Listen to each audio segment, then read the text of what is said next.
The November wind bit through my coat as I stepped out of the Uber at the bottom of my parents' driveway. Another Thanksgiving, another family gathering, another round of questions I would deflect with practiced ease. My brother Tyler's face appeared at the front door before I even made it halfway up the walkway, his grin already spreading wide with that familiar, teasing look. "Let me guess Celia still haven't learned to drive," he called out loud enough for the neighbors to hear. I smiled, shifting my simple purse on my shoulder, feeling the weight of the key fob inside that was worth more than his assumptions about my life.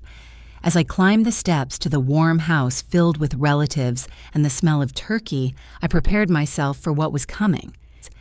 The warmth of my childhood home enveloped me as Tyler held the door open, still chuckling at his own joke. Seriously, though, 32 years old and still taking Uber everywhere, that's got to be expensive. I shrugged off my coat, a simple black wool piece I'd owned for years, and handed it to him without responding to the bait. The house buzzed with familiar voices drifting from the dining room. My mother, Eleanor, appeared from the kitchen floor, dusting her apron, relief flooding her face. "Celia, honey, you made it. I was worried about you traveling alone." She hugged me tightly, whispering, "Your father saved you a seat away from Uncle Frank. You know how he gets about career advice after his third glass of wine." Following her through the hallway lined with family photos, I caught sight of myself in the mirror. Plain sweater, simple jeans, minimal makeup. Nothing that would draw attention or questions. Exactly how I preferred it. The dining room erupted in greetings as I entered. My successful cousin Madison looked up from her phone, her perfectly manicured nails pausing mid-scroll. "Celia still doing that freelance writing thing." She said freelance, like it was a temporary affliction, something one recovered from eventually. "Still at it." I confirmed, taking my designated seat between my grandmother Betty and my younger sister Ashley, who barely glanced up from her medical journal. Aunt Dorothy leaned forward from across the table, her voice carrying that particular tone of concern reserved for family members who hadn't met expectations. "And you're still living in that tiny studio downtown. Such a shame for a young woman to be cramped in those small spaces. Madison just showed me her new 3-bedroom in Westchester. Maybe she could give you some tips on finding something more suitable." My mother jumped in quickly, her voice bright with forced optimism. "Celia's had some articles published recently, very interesting pieces about technology and innovation." Tyler snorted as he dropped into his seat, his wife Jennifer elegant beside him in designer clothes. "Mom, nobody reads articles anymore. It's all videos and social media. That's where the money is." He turned to me with exaggerated concern.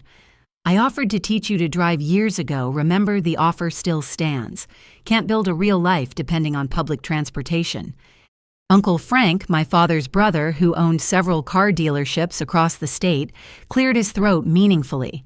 "Speaking of which, Celia, I've got some excellent used cars on the lot right now. Very reliable, great payment plans. I could work something out for family, help you get on your feet properly. A Honda Civic may be perfect starter car for someone in your situation." I busied myself with unfolding my napkin, arranging it carefully in my lap. "That's very generous, Uncle Frank. I'll keep it in mind." My phone vibrated in my purse. Without looking, I knew what it was. The gentle buzz pattern was distinctive, set only for notifications from my investment portfolio. Another milestone crossed, another million added to the valuation. I silenced it with a subtle movement, keeping my expression neutral as Grandmother Betty patted my hand. "Don't you worry about these folks, dear," she said quietly, though her voice carried the tremor of age. "Some flowers bloom later than others." Jennifer leaned around Tyler, her smile practiced and pitying. "I love your sweater, Celia. Target." They have such nice things these days. Almost looks designer if you don't look too close. Something like that. I murmured, though the sweater was actually a custom piece from a sustainable fashion startup I'd invested in. Plain by design, extraordinary in craftsmanship, but she'd never know the difference. Madison waved her phone, showcasing photos of her new BMW. "Just got this baby last month. The commission from the Riverside sale. You should see how smooth it drives." "Do you ever miss driving, Celia? Or have you just gotten used to the bus schedules by now?" My father Robert entered then carrying the turkey with ceremonial importance. His eyes found mine immediately, that particular mixture of love and disappointment I'd grown accustomed to over the years. "There's our rider," he said, setting the platter down. "Saw you at the bus stop on 5th Street last week, but traffic was too heavy to stop. Made me worry, sweetheart. Not the safest neighborhood." "I'm careful, Dad," I assured him, helping pass plates as my mother brought in the side dishes. Ashley finally looked up from her journal, her doctor's coat still draped over her chair back from her hospital shift. "Statistically, public transportation is quite safe, Dad, though I suppose the time inefficiency would be frustrating. How many hours do you lose each week to commuting Celia?" The question hung in the air as everyone began serving themselves. I thought about my actual commute, the 3-minute elevator ride from my penthouse to my office on the floor below, but that wasn't what they were asking about. "I manage my time well enough," I said, simply accepting the mashed potatoes from Grandmother Betty. Tyler launched into a story about their new vacation home in the Hamptons, Jennifer adding details about the renovation plans. Madison competed with tales of her real estate conquests, each sale more impressive than the last. Ashley contributed hospital anecdotes that showcased her rising status in the medical community. I listened, nodded, smiled at appropriate moments. My phone buzzed again. This time, a different pattern. My assistant probably confirming tomorrow's board meeting. The tech world never truly stopped, not even for holidays. I let it go to silent, focusing instead on the family dynamics playing out before me. "Celia, honey, you're so quiet," Aunt Dorothy observed. "You must have some news to share. Any interesting developments in your life?" I sipped my water, considering. There were so many developments I could share. The latest acquisition offer, the expansion into European markets, the sustainable technology initiative that would revolutionize digital publishing. Instead, I offered, "I've been working on some fascinating projects, still finding my rhythm with everything." Uncle Frank nodded sagely. "Finding your rhythm. That's a nice way to put it. You know, my dealership is looking for a receptionist. Steady hours, health benefits, dental insurance. Might be good to have something stable while you figure out this writing business."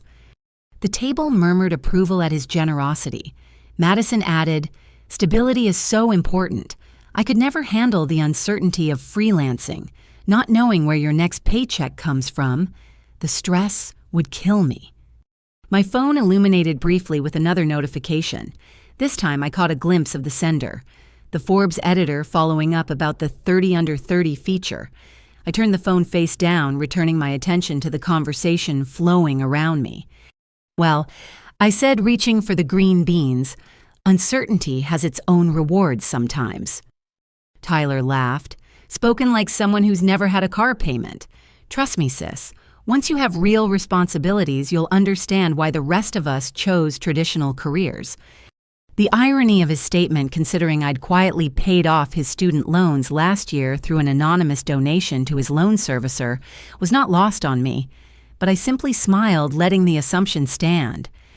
As the meal continued, I felt the familiar weight of their concerns, their judgments, their well-meaning but misguided attempts to fix what they perceived as my broken life.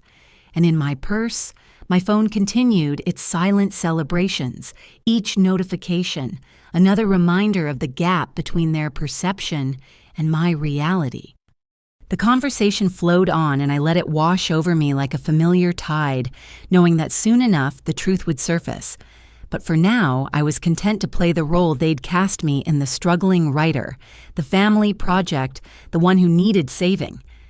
It was easier than explaining why I chose buses over private cars, why I lived simply when I could afford excess, why success to me looked nothing like the picture they painted. Grandmother Betty squeezed my hand again under the table, and I squeezed back. Maybe she knew. Maybe she just loved me regardless. Either way, her quiet support was worth more than all the BMW photos and vacation home stories combined.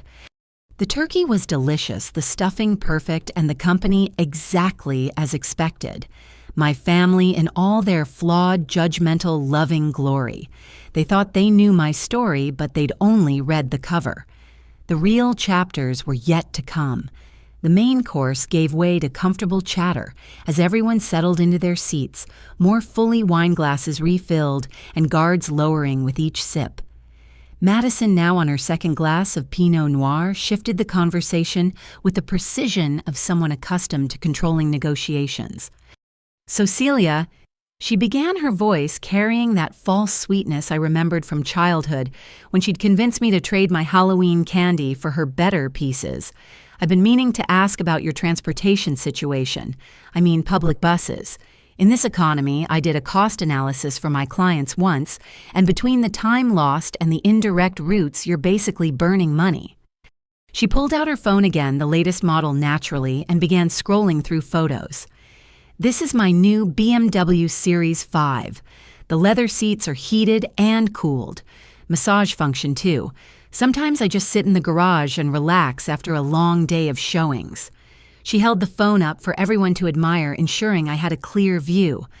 "The monthly payment is probably less than what you spend on ride shares and bus passes combined."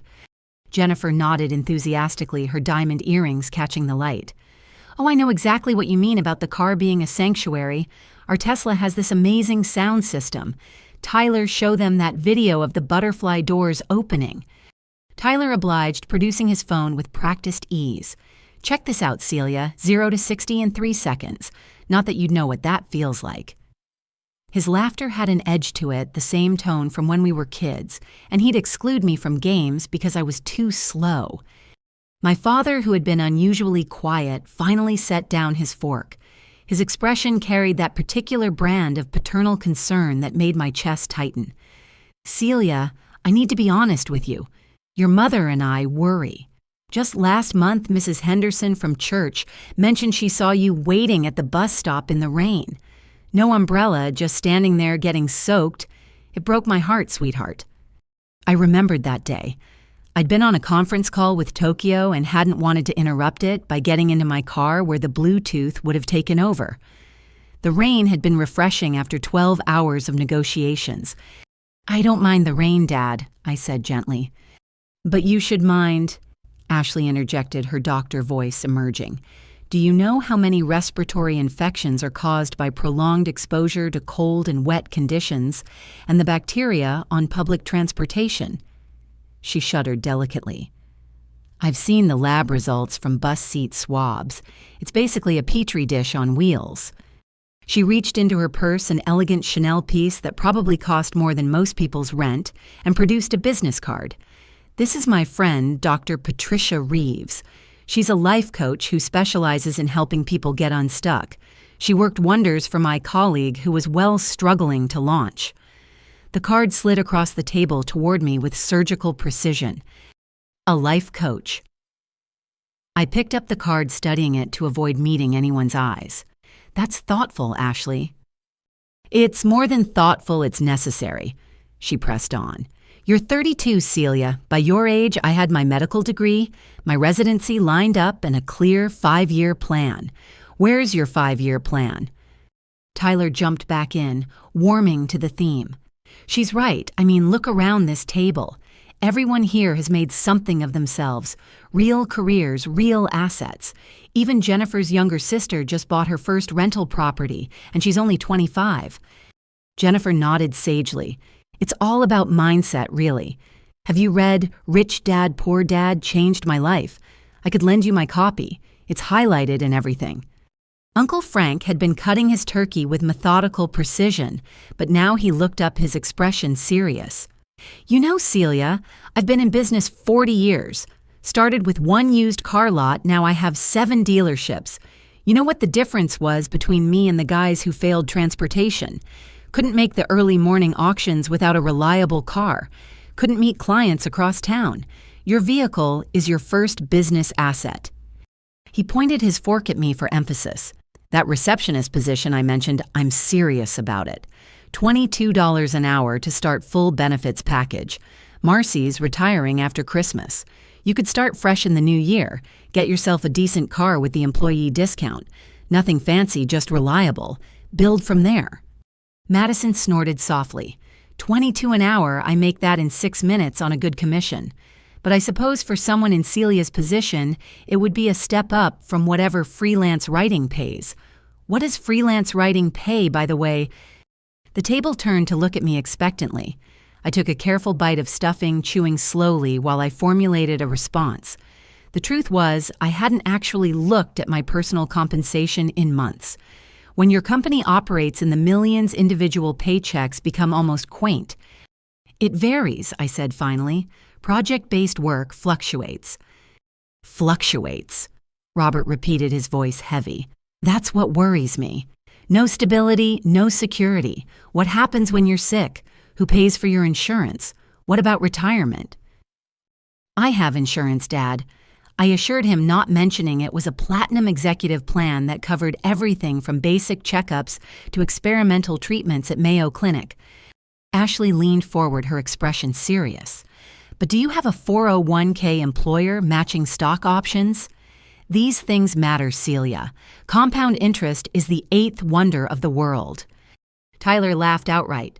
Stock options. In freelance writing, come on, Ashley. Next you'll be asking if she has a company car and a corner office. The irony was sharp enough to cut. I did have a corner office, top floor, 360-degree views of the city. The company car situation was more complicated given that I owned the company and could technically claim any vehicle in our fleet. I manage, I said simply. Managing isn't thriving, Madison countered. She pulled up something on her phone again, this time what looked like Zillow. I ran a search on studios in your area. The average rent is insane for such tiny spaces. Have you thought about relocating? I have connections in the suburbs. Much more affordable, better quality of life. You could probably even afford a parking spot for when you eventually get a car.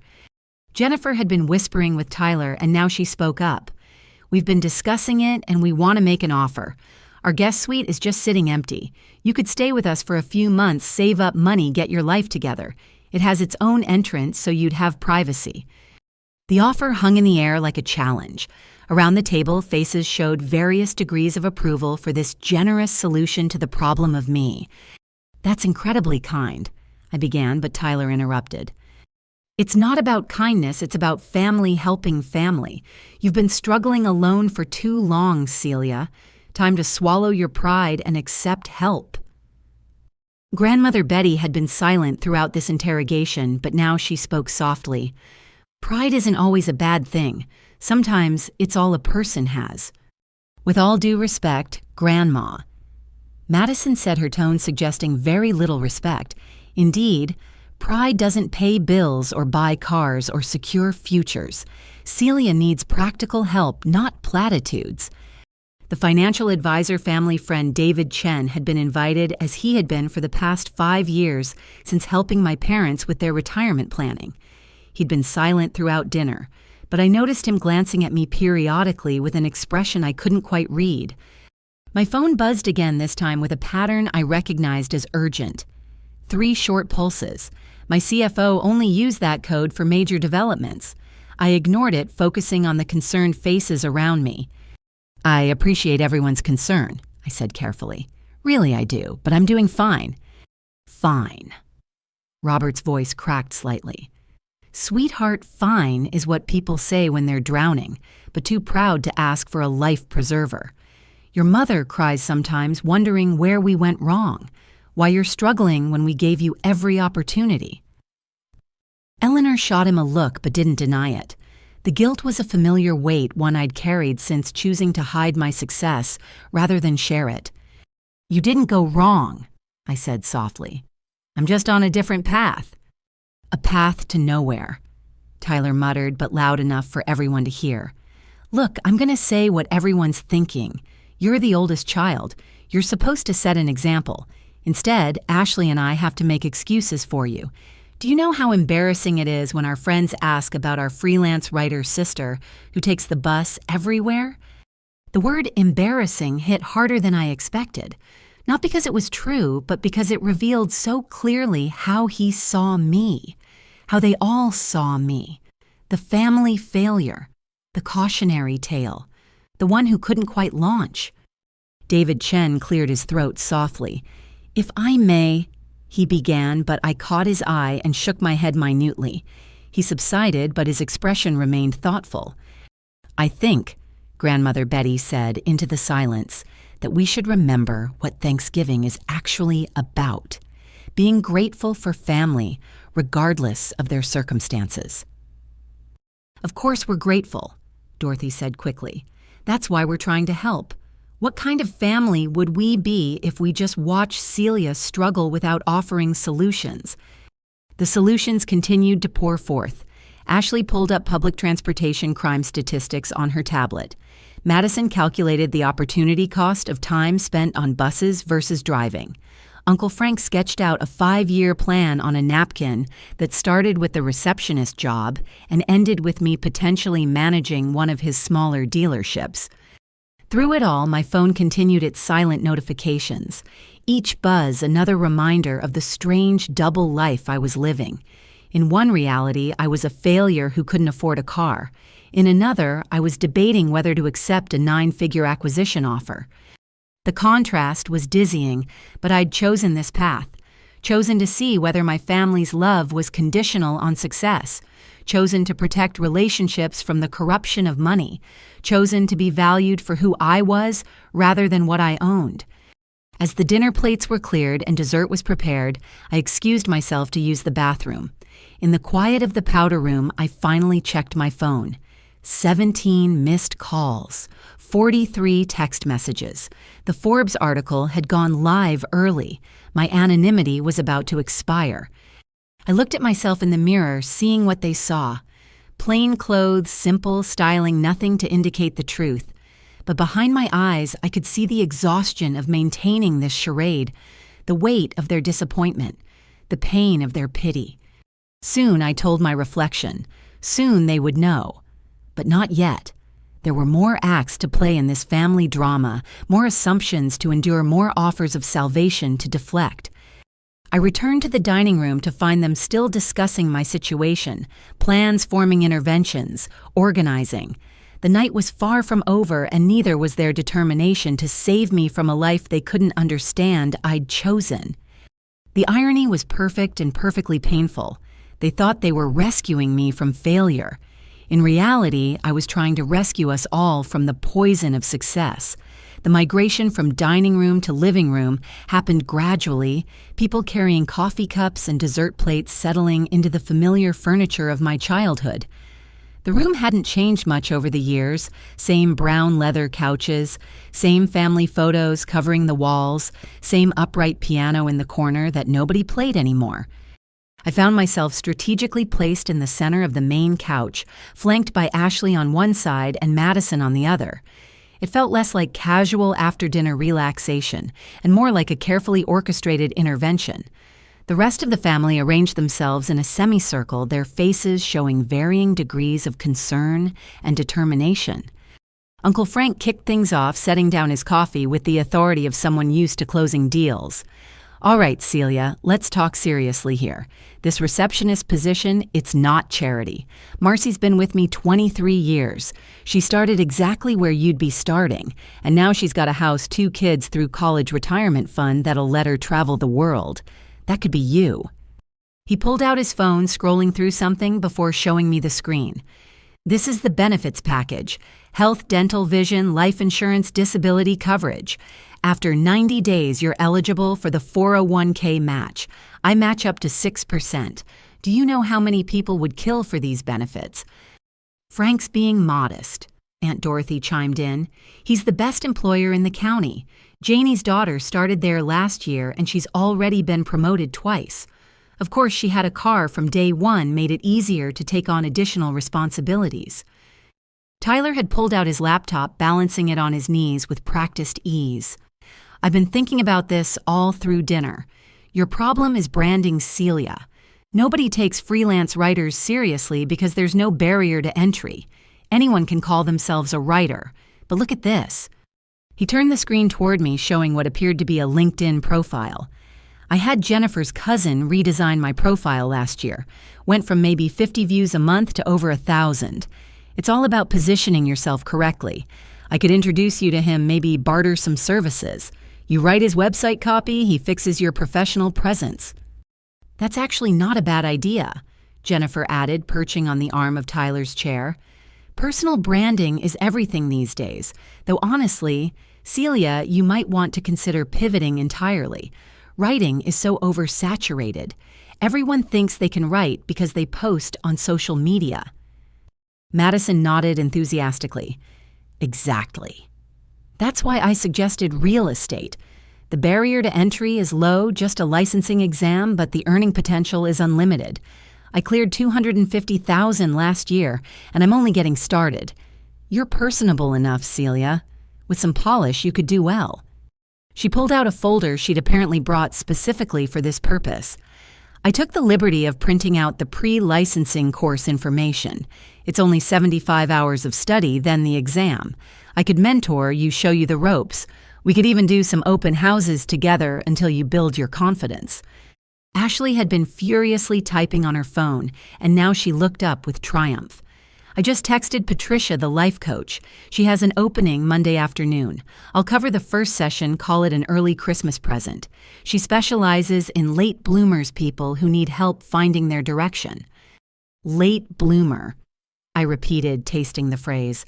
At 32, with a company valued at over $100 million, I suppose I was blooming late by their standards. Don't take it personally, Ashley said quickly. It's just a term. Lots of successful people don't find their path until later. Colonel Sanders was 62 when he franchised KFC. Tyler snorted. Are we really comparing Celia to Colonel Sanders? At least he had a car. His whole business model depended on driving to restaurants. The laughter that followed had that uncomfortable edge of truth-telling disguised as humor. I sipped my coffee, letting the bitter warmth ground me in the moment. Robert cleared his throat, assuming what the family called his board meeting voice, though his actual board experience was limited to the local Rotary Club. I think what everyone's dancing around is the hard truth. Celia, sweetheart, you're 32 years old. By your age, I was married, had a mortgage, 2 kids, and a stable career at the firm. Your mother had her teaching credential and tenure-track position. This bohemian lifestyle might have been charming in your 20s, but now it's just concerning. Bohemian is generous, Tyler muttered. Broke is more accurate. Tyler. Eleanor scolded, but weakly, suggesting she might not entirely disagree. Uncle Frank leaned forward, his expression serious. Look, I'm going to be straight with you, Celia, because someone needs to be. In business, we call what you're doing playing not to lose instead of playing to win. You're so afraid of failure that you're not even trying. This writing thing, it's safe, because there's no real metric for success. No boss to disappoint, no quotas to miss, no performance reviews. But that also means no growth, no advancement, no future. He's right, Madison added, her voice taking on the tone she probably used with difficult sellers. I see it all the time in real estate. People get comfortable in their rentals, afraid to take the leap into ownership. They convince themselves they're being smart, flexible, keeping their options open. Really, they're just scared. Is that what this is? Celia fears, duh. The word hung in the air between us. Fear. Was I afraid? The thought was almost laughable. I'd stood before venture capitalists and demanded millions. I'd fired executives twice my age. I'd made decisions that affected thousands of employees. But here, in this room, with these people who'd known me since birth, I felt something that might have been fear. Fear that money would change how they saw me. Fear that success would build walls where blood should be bridges. My phone buzzed again. This time I recognized the international number flashing briefly on the screen. Tokyo calling back. The deal that would expand our Asian market by 300% was waiting for my input. I'm not afraid, I said quietly. I'm just living life on my own terms. Your terms are terrible, Tyler said bluntly. No offense, but what exactly are these terms? No car, no property, no visible success markers. What's the end game here? Ashley pulled out her tablet again, apparently having prepared a presentation. I did some research on freelance writing income. The median is around $35,000 a year. The top 10% might make $70,000. even if you're in that top tier, which, let's be honest, is unlikely. Without major publication credits, you're still below the poverty line for sustainable middle-class life in this area. She showed me a graph, color-coded and professionally designed. This is the projected lifetime earnings gap between traditional employment and freelance work.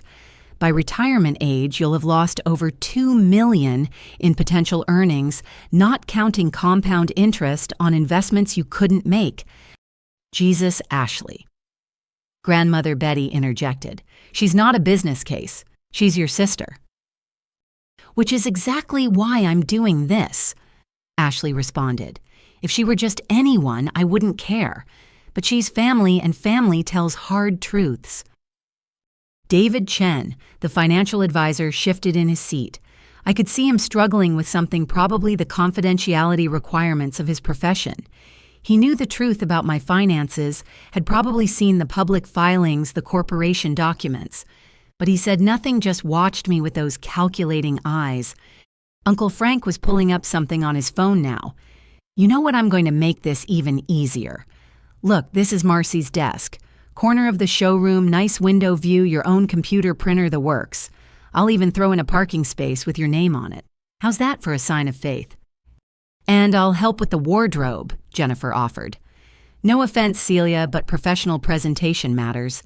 I know a great outlet mall where we can build you a whole office wardrobe for under $500. My treat.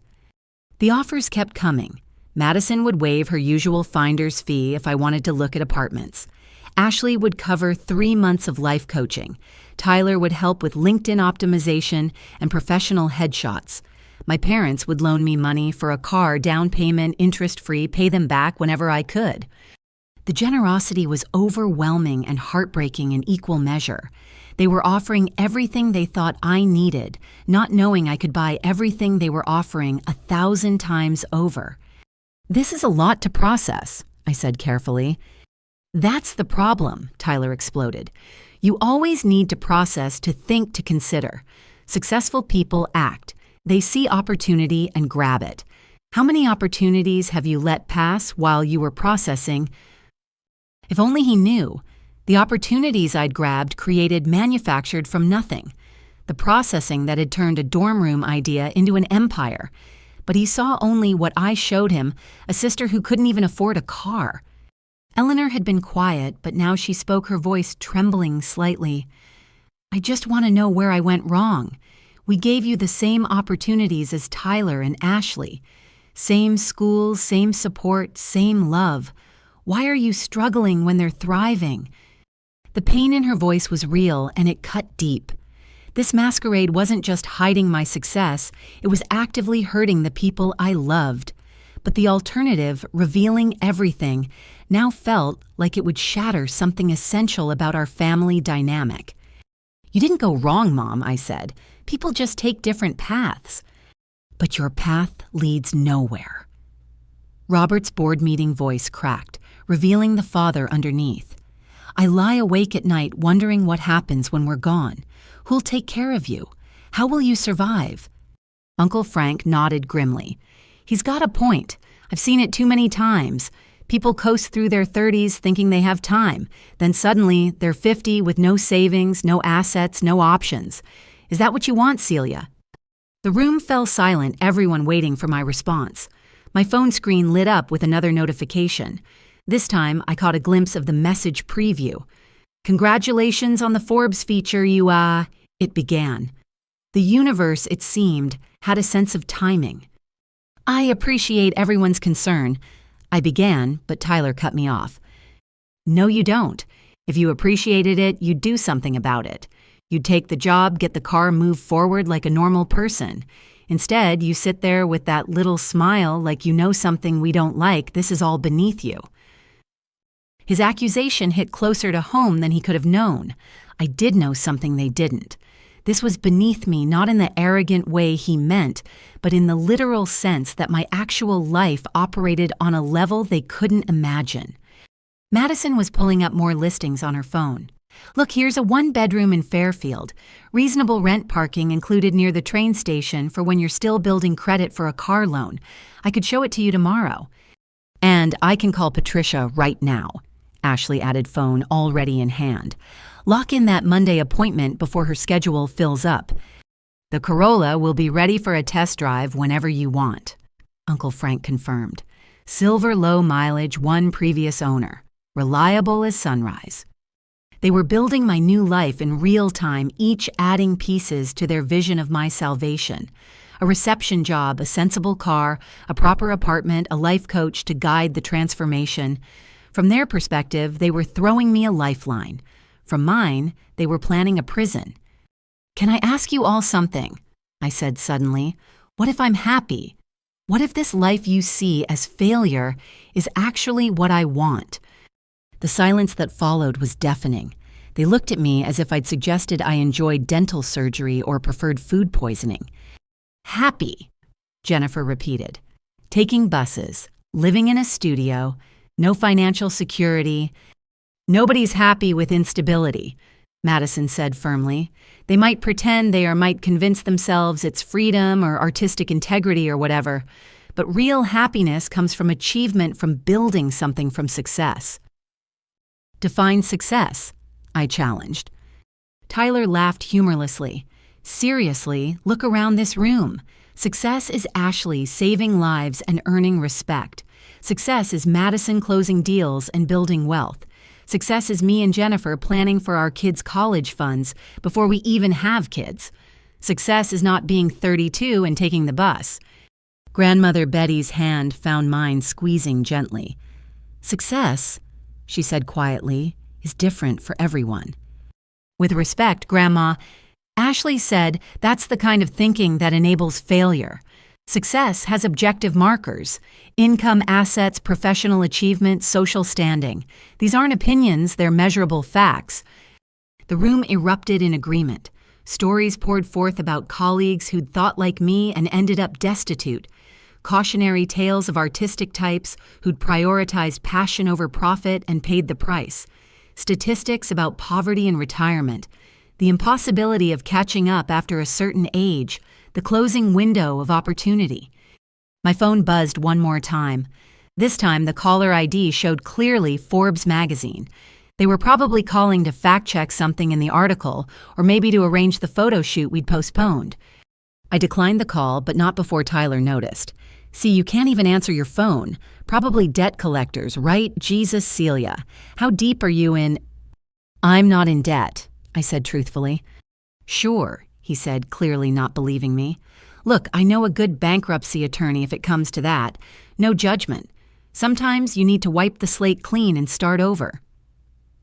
The assumptions were spiraling now, each building on the last, constructing a narrative of failure, so complete that the truth would sound like fantasy in comparison. I was drowning in their good intentions, suffocating under their rescue attempts. "I think," I said slowly, "that I need some air." "Of course you do," Tyler muttered. "Classic Celia. Things get real and you need to run away and process." But I wasn't running. I was trying to save them from the truth they claimed to want, because once they knew, everything would change. The concern would turn to calculation. The pity would become petitions. The family dynamic would shift from trying to save me to trying to get something from me. I'd seen it happen to others. Sudden success splitting families like lightning splits trees. I wanted to protect us from that, protect them from themselves, protect the love that, however misguided, was at least pure in its intention. "Just think about the offers," Uncle Frank said as I stood. "The job is there when you're ready. No pressure, but also no infinite timeline. Opportunities don't wait forever." "Neither does life," Ashley added. 32 becomes 42 becomes 52 faster than you think. Don't waste your potential, Celia. We all know you're capable of more than this." If only they knew how much more, but that revelation would come soon enough. For now, I needed a moment to breathe, to prepare for the next act in this family drama. "I'll be right back." I promised, heading for the door. Behind me, I could hear them continuing to plan my salvation, each idea more elaborate than the last. The love was real, even if the premises were false, and somehow that made it all so much harder. I never made it to the door. Tyler's voice stopped me before I could reach the hallway, his tone shifting from frustrated to something darker. "You know what? Sit back down, Celia. We're not done here." He was already pulling out his phone again, his fingers moving across the screen with purpose. "Since you think bus life is so great, let me show you something." Reluctantly, I returned to my spot on the couch. The family leaned in, sensing fresh ammunition for their intervention.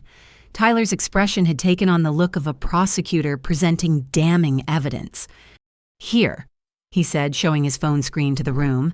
"Local news last Tuesday. Woman robbed at downtown bus stop in broad daylight. That's your bus stop, isn't it? Celia 5th and Main." I recognized the location, though I hadn't heard about the incident. Then again, I'd been in Singapore last Tuesday finalizing our Southeast Asian expansion. "Crime happens everywhere," I said evenly. "Oh, it gets better." Tyler continued scrolling through article after article. "Look at this. Bus driver assaulted during evening route. This one, police increase patrols after string of bus stop incidents. And here's my personal favorite. Study shows public transit users 3 times more likely to be crime victims." Jennifer had moved to look over his shoulder, gasping at each headline. "Oh my God, Tyler, look at this one. Woman followed home from bus stop." That could be Celia. Ashley pulled out her tablet, apparently prepared for this exact argument. "I actually researched this extensively for a hospital safety presentation. The statistics are alarming. Public transportation crime has increased 47% in urban areas over the last 5 years. The bacteria exposure alone should concern you, but add in the violence factor." She swiped through several graphs and charts, each more damning than the last. "See, this respiratory infection spreads 6 times faster in enclosed public spaces, like buses. And this study from Johns Hopkins documents the correlation between public transit use and exposure to airborne pathogens." "Forget germs," Madison interjected, pulling up something on her own phone. "Let's talk about time. Celia, I mapped your apartment to, let's say, the average workplace in the city. By car, 15 minutes. By bus, 45 minutes to an hour, assuming no delays. That's 90 minutes a day, 450 minutes a week, 23,400 minutes a year. You're literally wasting 16 days annually just sitting on a bus." She showed me the calculation color-coded and animated. "In real estate, we call this opportunity cost. Those 16 days, if you were working even at minimum wage, that's thousands of dollars lost. At a professional rate, we're talking serious money left on the table." Uncle Frank stood up, pacing now with the energy of someone delivering a crucial pitch. "Madison's right, but she's thinking too small. It's not just about time or money. It's about what you're telling the world about yourself. You know what I see when someone shows up to a business meeting on the bus? I see someone who can't get their life together enough to secure reliable transportation." He gestured broadly, warming to his theme. "Last month I had a sales candidate interview. Sharp kid, great resume. Mentioned he'd taken the bus to the interview because his car was in the shop. You know what that told me? Poor planning. No backup strategy. If he can't manage his personal transportation, how can I trust him with my customers?" "That seems harsh," I said, though I understood his point from a business perspective. "Harsh." Tyler laughed. "It's reality. Image matters. Perception is everything. You think Madison would sell million-dollar homes if she showed up in an Uber. You think Ashley's patients would trust her medical opinion if they saw her waiting at a bus stop." Ashley nodded emphatically. "He's absolutely right. Professional credibility requires certain markers of success. It's not shallow, it's psychological. Humans are hardwired to assess competence through external indicators. A car is one of the most basic indicators of adult functionality in American society." Robert had been sketching something on a napkin and now he held it up. "I did the math while you were all talking. Celia, a decent used car, let's say $15,000 financed over 5 years at reasonable interest. That's about $280 a month. Insurance maybe another $100. Gas, let's say $150. So $430 monthly for complete transportation freedom." He slid the napkin toward me. "I already talked to my credit union. With my co-signature, you'd get approved immediately.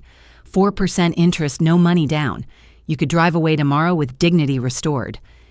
Dignity. I repeated the word, tasting bitter. Eleanor reached across to touch my hand. Sweetheart, he doesn't mean it like that. We just want you to have every advantage. The world is hard enough without making it harder on yourself. Tyler wasn't finished with his presentation. He'd pulled up a map of the city, red dots marking various locations. These are all the reported crimes at bus stops in the last 6 months. Notice anything, they cluster around the routes you'd have to take.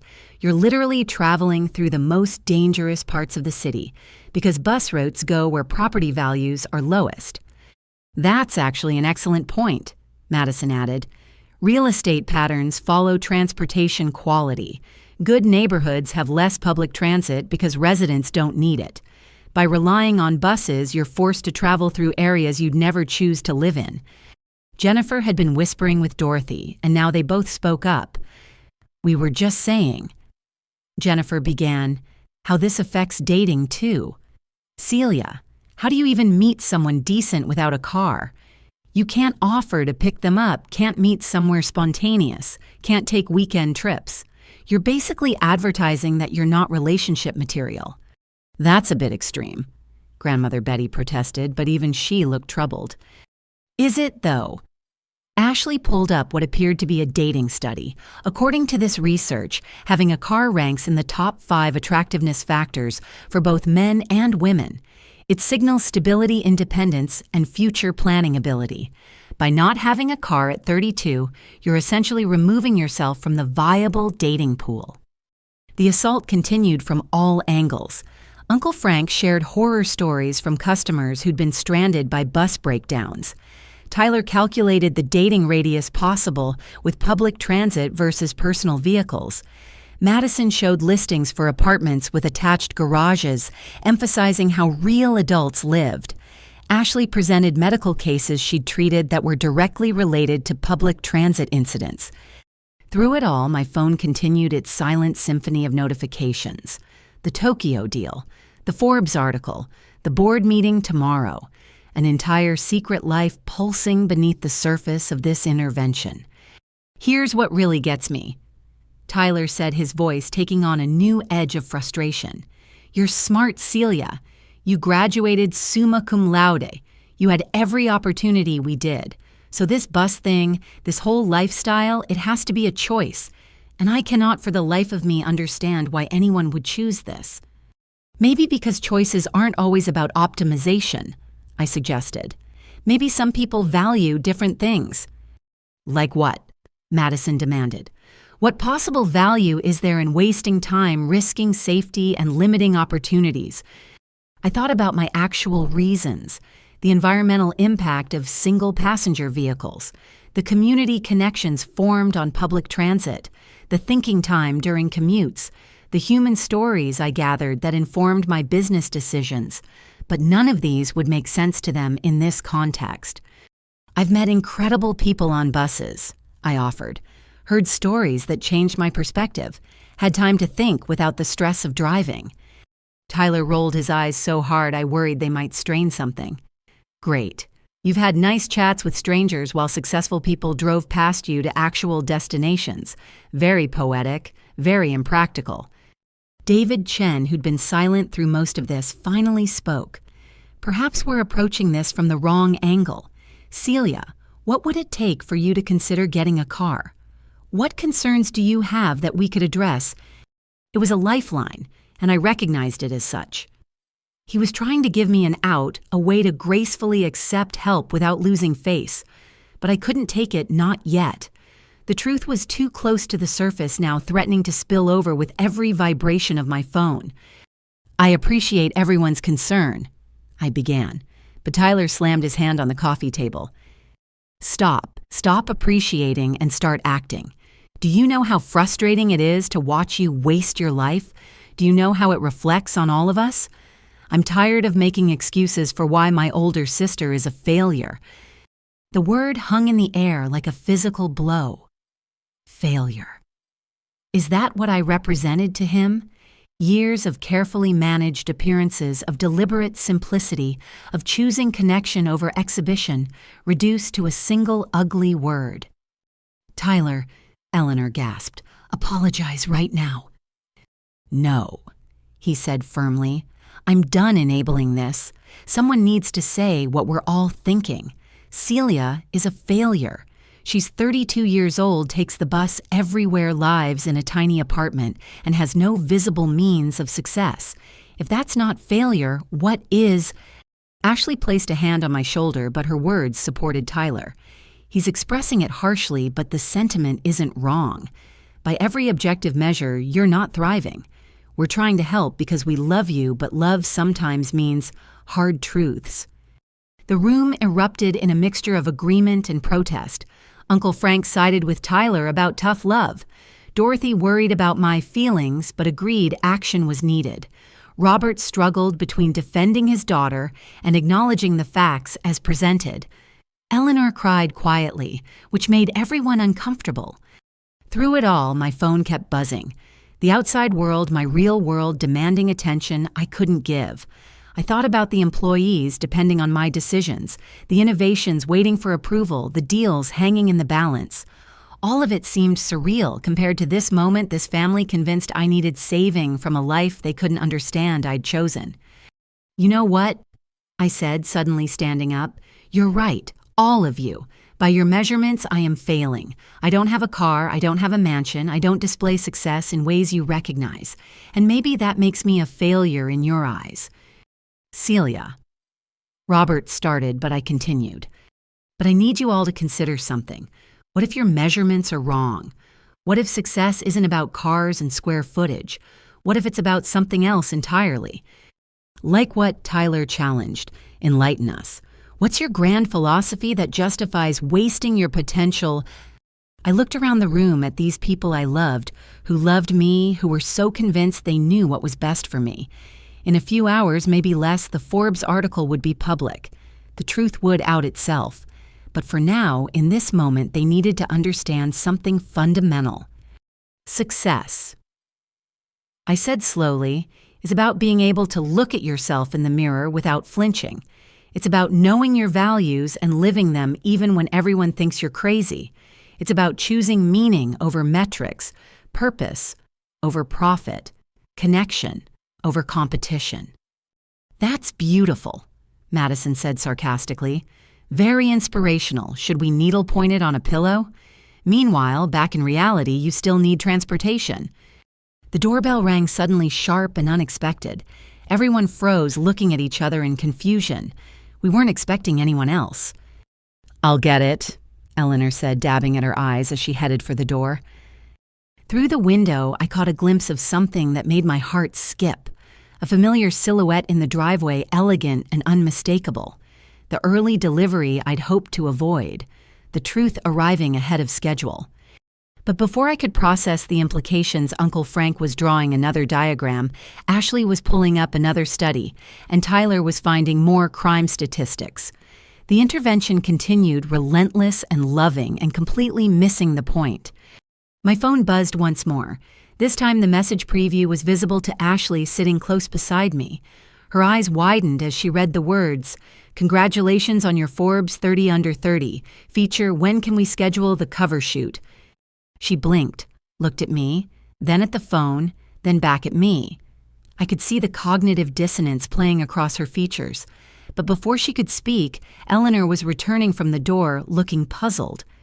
"Strange," she said. "Someone delivered a car, but they must have the wrong address. Beautiful silver Rolls-Royce. Can you imagine?" The room turned to look out the window, where indeed a Rolls-Royce Spirit sat gleaming under the streetlights. Tyler laughed, the sound sharp and bitter. "Great. Perfect timing. Someone's showing off their success right when we're trying to help Celia understand what she's missing. Universe has a sick sense of humor. If only he knew how sick." I sat back down, Ashley still staring at me with questions in her eyes. The final act was about to begin, whether I was ready or not. The carefully maintained fiction of my failure was about to collide with the reality of my success. And honestly, I wasn't sure which truth would hurt my family more, the lie I'd been living or the truth I'd been hiding. The debate continued around me, but I could feel the shift coming. The storm that would either destroy us or finally maybe help us find our way to something real, something beyond cars and apartments and all the measurements that meant everything and nothing at all. The conversation about transportation naturally morphed into an even more invasive examination of my living situation.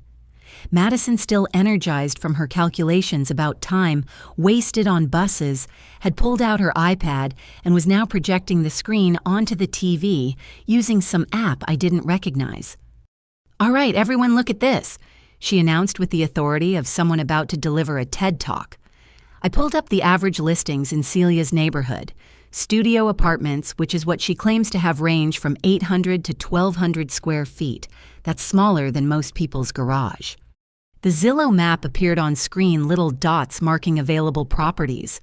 She zoomed in on my area, her finger tracing the boundaries of what she considered acceptable living.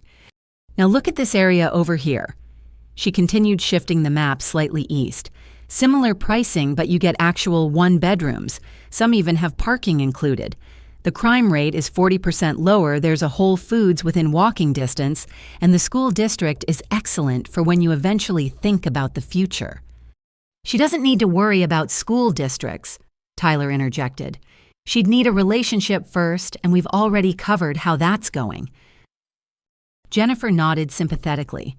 "I actually know a great realtor in that area, not Madison, no offense. She specializes in helping single women find safe, affordable places. Very discreet about financial situations, too, in case credit is an issue." "My credit is fine," I said, which was true. Perfect, actually, though I rarely used it anymore. When you can buy things outright, credit becomes almost quaint. Ashley had commandeered part of the screen, pulling up what looked like a medical journal article. "Can we talk about the health implications of small living spaces? This study from Harvard Medical shows direct correlation between square footage and mental health outcomes. Living in under 1,000 square feet can increase anxiety by 30% and depression markers by nearly 50%. She turned to me with her doctor face on. "Celia, when was the last time you had a mental health screening? Small spaces can literally rewire your brain for scarcity thinking. It becomes a self-fulfilling prophecy." Dorothy leaned forward from her armchair, her expression mixing concern with something that looked like excitement. "You know, Gerald and I were just talking about downsizing. Our house is too big now that the kids are gone. We could work out something where you house sit for us while we travel. Free rent for a year while you get your finances in order." "That's generous, Aunt Dorothy, but I'm comfortable where I am," I replied. "Comfortable?" Tyler actually laughed. "In a studio, where do you even eat dinner on your bed? Do you have a real table or just one of those folding TV tray situations?" I thought about my actual dining situation, the custom 12-person table crafted from reclaimed wood by a local artist I'd commissioned. It overlooked the city skyline through floor-to-ceiling windows, but they were picturing something very different. "I manage," I said simply. Madison wasn't done with her presentation. She'd pulled up interior photos of various studio apartments. "Look at these layouts. See how the bed is basically in the kitchen, how there's no separation between living and sleeping spaces. Celia, this isn't poverty chic, it's just poverty. There's nothing wrong with simple living." Grandmother Betty interjected, but even she sounded uncertain. "Simple is one thing," Uncle Frank said, studying the screen. "This is deprivation. No home office space for your writing, no room to entertain, no privacy if you ever have overnight guests. Though I suppose the bus schedule prevents much late-night socializing anyway." Eleanor had been wringing her hands, and now she burst out. "Do you at least have proper furniture? Or are you still using those college futons and milk crates I kept offering to give you the guest bedroom set, but you always refused?" "I have furniture, Mom," I assured her, not mentioning it was custom designed by a firm in Milan. Ashley pulled up another study. The psychological impact of living in tiny spaces goes beyond just mental health. It affects productivity, creativity, even immune function. Your cortisol levels are probably through the roof. When was your last physical, I'm healthy?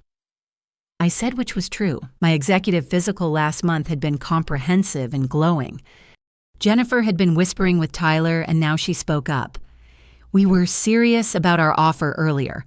Our guest suite is 2,500 square feet, completely private entrance, full kitchen. You could live there while saving money, maybe even help with the baby when we start trying next year. You'd be doing us a favor, really, Tyler added. The space is just sitting empty. We'd charge you basically nothing, just help with utilities. You could save up for a real place instead of throwing money away on rent. Robert cleared his throat, assuming his financial advisor voice. Let's talk numbers for a moment. Celia, what percentage of your income goes to rent? Financial experts recommend no more than 30%, but in high-cost areas, people often stretch to 40 or even 50%. If you're paying more than that for a studio, you're literally working just to have a roof over your head. I considered how to answer. The truth was I owned the building. My rent was a technical transfer between two of my companies for tax purposes, but explaining that would unravel everything. It's within reasonable bounds, I said carefully. Reasonable. Madison pulled up a rent calculator. Let's see. Average studio in your area is $1,800 a month.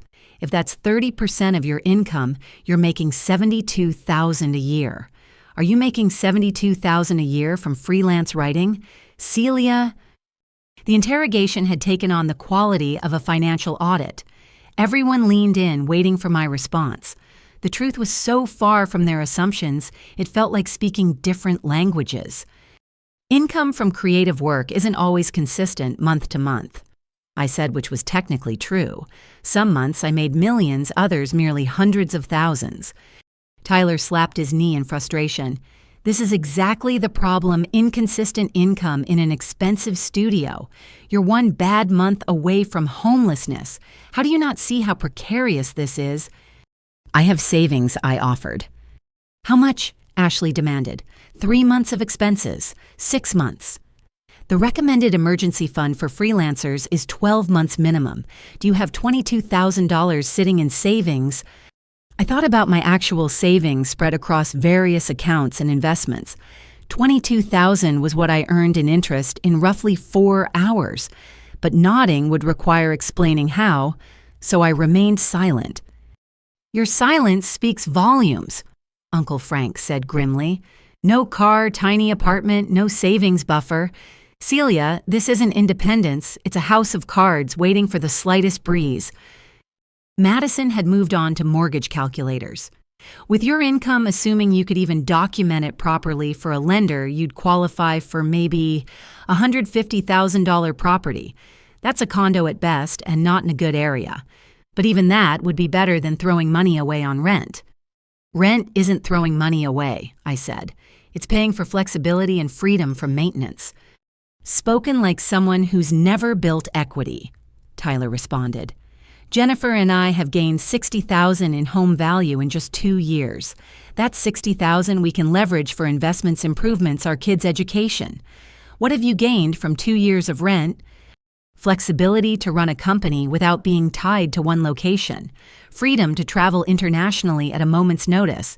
Time saved from maintenance that I could dedicate to strategic planning. But these weren't answers they'd understand in this context. Dorothy had pulled out her phone and was showing Eleanor photos. Look, this is my cousin's daughter. Started out just like Celia, tiny apartment, artistic ambitions. You know where she's living now? Her car. Lost the apartment 3 months ago, too proud to ask for help until it was too late. The cautionary tale hung heavy in the air. Everyone looked at me as if I might be 3 months from vehicular homelessness myself. I'm not going to end up living in a car, I said firmly, especially since I don't have one. The attempted joke fell flat. If anything, it seemed to deepen their concern. This isn't funny, Celia, Robert said sternly. Your mother and I already discussed this. We're prepared to pay your security deposit and first month's rent on a proper apartment. Something with a bedroom door, at least. You're our daughter. We won't let you struggle like this. And I'll waive all my fees, Madison added quickly. Full service, no commission. I'll negotiate the lease handle, the paperwork, even help you move. Family discount, which means free. The offers multiplied. Ashley would pay for a moving service. Jennifer would help decorate on a budget. Uncle Frank knew a guy who could get furniture wholesale. Dorothy had extra kitchenware from her downsizing. Everyone had a solution for my perceived destitution.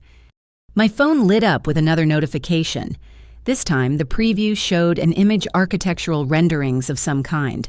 My penthouse renovation was complete, the designer sending final photos. $20 million of custom luxury, and my family was offering me their old kitchenware. Here's what I don't understand, Tyler said, leaning back with his arms crossed. You had every advantage. Same parents, same schools, same opportunities. Ashley channeled her drive into medicine. I built a career in finance. But you're living like a college student a decade after graduation. Where's your pride? Tyler. Eleanor protested, but he held up a hand. No, Mom, this needs to be said. Pride matters. Self-respect matters. How can Celia respect herself living in a box, depending on strangers for transportation, scraping by on irregular income? This isn't bohemian, it's embarrassing. You're embarrassed by me, I said. It wasn't a question. He met my eyes directly. Yes, I am. When my colleagues ask about my family, I talk about Ashley the doctor. When they ask about you, I change the subject. Because what am I supposed to say? My older sister is a failed writer who can't afford a car. It's humiliating. The honesty was brutal but not surprising. I'd suspected as much from the way he'd started excluding me from his professional social media posts, the way Jennifer always looked slightly uncomfortable when introducing me to her friends. Success isn't just about personal satisfaction. Madison added, her voice gentler than Tyler's, but no less firm. It's about contributing to society, building something, leaving a mark. What mark are you leaving from a studio apartment? I thought about the thousands of jobs my company created, the innovation we'd brought to digital publishing, the scholarships we'd funded, the technology we'd democratized. My mark was everywhere, just invisible to them. Not everyone measures impact by square footage, I said. Then how do you measure it? Ashley challenged. Publications, income, social influence. Give us something, Celia. Show us one metric by which you're succeeding. The room waited.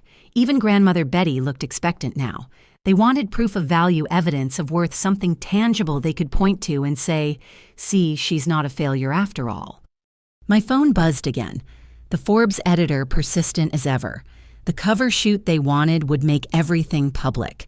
My face on newsstands, my story in print, my success undeniable. But not yet. Not like this. I measure it by integrity, I said finally. By staying true to my values even when it costs me. By choosing purpose over profit.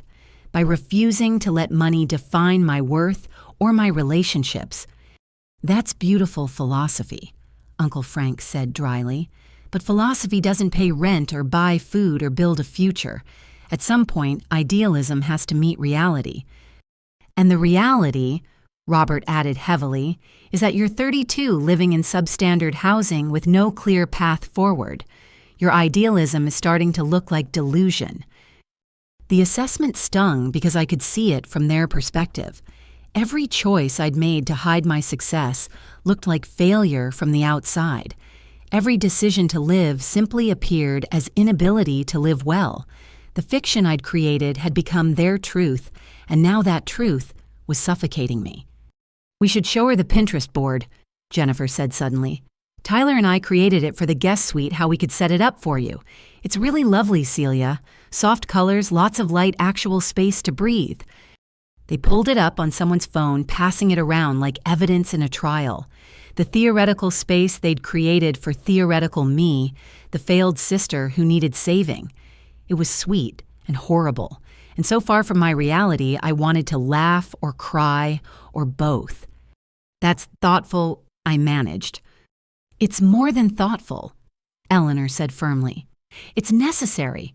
I won't sleep properly until I know you're living somewhere safe and decent. This studio situation has gone on long enough. The family mobilized with renewed purpose. Madison started searching for available units in appropriate neighborhoods. Ashley researched moving companies with good reviews. Uncle Frank calculated how much I could save monthly in a cheaper area to put toward a car. The theoretical renovation of my life continued at breakneck pace. My phone screen lit up one more time. This notification made my breath catch. It wasn't Forbes or Tokyo or architectural photos. It was my building's concierge, a simple message. Miss Celia, your vehicle has been delivered as requested. Shall we bring it to your private garage? I stared at the words, reality and fiction colliding in real time. Somewhere outside, a Rolls-Royce worth more than most houses sat waiting. Inside, my family planned my move to a guest bedroom out of charity. The distance between these two realities had never felt wider or more impossible to bridge. But the bridge was coming whether I wanted it or not. The truth had its own momentum now rolling toward revelation, like a luxury car toward a modest family home. Celia. Ashley's voice broke through my thoughts. You okay? You look pale. Is this too overwhelming? I know we're throwing a lot at you, but it comes from love. Love. Yes, it did. Misguided assumption. Filled, controlling love. But love nonetheless. And soon I'd have to test whether that love could survive the truth about who I really was and what I'd really built. I'm fine, I said, though fine was the last thing I felt. Just taking it all in. Good, Tyler said with satisfaction. Maybe you're finally ready to stop playing pretend and start living like an adult. If he only knew who was playing pretend. But that revelation was moments away now, waiting outside in the form of a silver spirit, waiting to shatter every assumption they'd built about their failing sister. The living situation assault continued, but I could feel the countdown ticking. Truth approaching on silent tires, ready or not. The energy in the room had shifted from concerned intervention to frantic mobilization. What had started as after-dinner conversation had transformed into a full-scale family emergency response. Robert stood up from his recliner with the decisive movement of a man about to take charge of a crisis. Enough talking, he announced, pulling out his phone. Eleanor, get me the checkbook from my office. I'm transferring $5,000 to Celia's account right now. No arguments, no negotiations. This ends tonight. Dad, that's not necessary. I started, but he held up his hand in the gesture I remembered from childhood, the one that meant discussion was over. Not necessary. My daughter is one step away from homelessness, taking buses through dangerous neighborhoods, living in conditions I wouldn't accept for a college student. If I can't help my own child, what kind of father am I? He was already logging into his banking app, his reading glasses perched on his nose as he squinted at the screen. Eleanor hurried from the room, her footsteps quick and purposeful. The family watched in approving silence, apparently viewing this as the breakthrough moment in their intervention. Tyler had shifted into full producer mode, his phone held up to capture the moment. This is actually perfect, he said, adjusting the angle. I've been documenting tonight for my LinkedIn series on family support systems, how successful families lift each other up. This'll be the climax post. You're filming this? I asked, incredulous. Of course it's inspiring content. Successful siblings rally around struggling family member. Dad steps up with financial support. Everyone comes together. My followers eat this stuff up. He was already adding filters and captions, his fingers flying across the screen. Jennifer peered over his shoulder, offering suggestions. Make sure you get the emotion on Mom's face when she comes back with the checkbook, and maybe do a slow zoom on Celia when she realizes she's finally getting help. Brilliant, Tyler agreed, adjusting his position for a better angle. This could go viral. Hashtag family first, hashtag no one left behind, hashtag success is meant to be shared. Ashley had opened her laptop and was typing furiously. I'm creating a comprehensive life plan spreadsheet, she announced. Financial goals, health objectives, career milestones. Celia, I'll need your current baseline metrics so we can track improvement. What's your current net worth? Approximate is fine if you don't know exactly. I almost choked on the sip of water I'd just taken. My current net worth. Which portion did she want to know about? The liquid assets, the company valuation, the real estate portfolio I'd quietly accumulated, the sum total that my financial advisors had last calculated at just over 200 million. I don't really track it that way, I said carefully. Of course you don't, she replied, not looking up from her typing. That's part of the problem. You can't improve what you don't measure. Don't worry, we'll start from zero and build up. Rock bottom is just a foundation to build on. Madison had commandeered the TV screen again, now showing a split display of apartment listings and car dealerships. I'm coordinating with Uncle Frank, she explained. If we find you an apartment near one of his dealerships, he can drive you to work until you get your license renewed and buy a car. It's all about synergy. My license isn't expired, I said. I just choose not to drive. Right, Tyler said, zooming in for a reaction shot.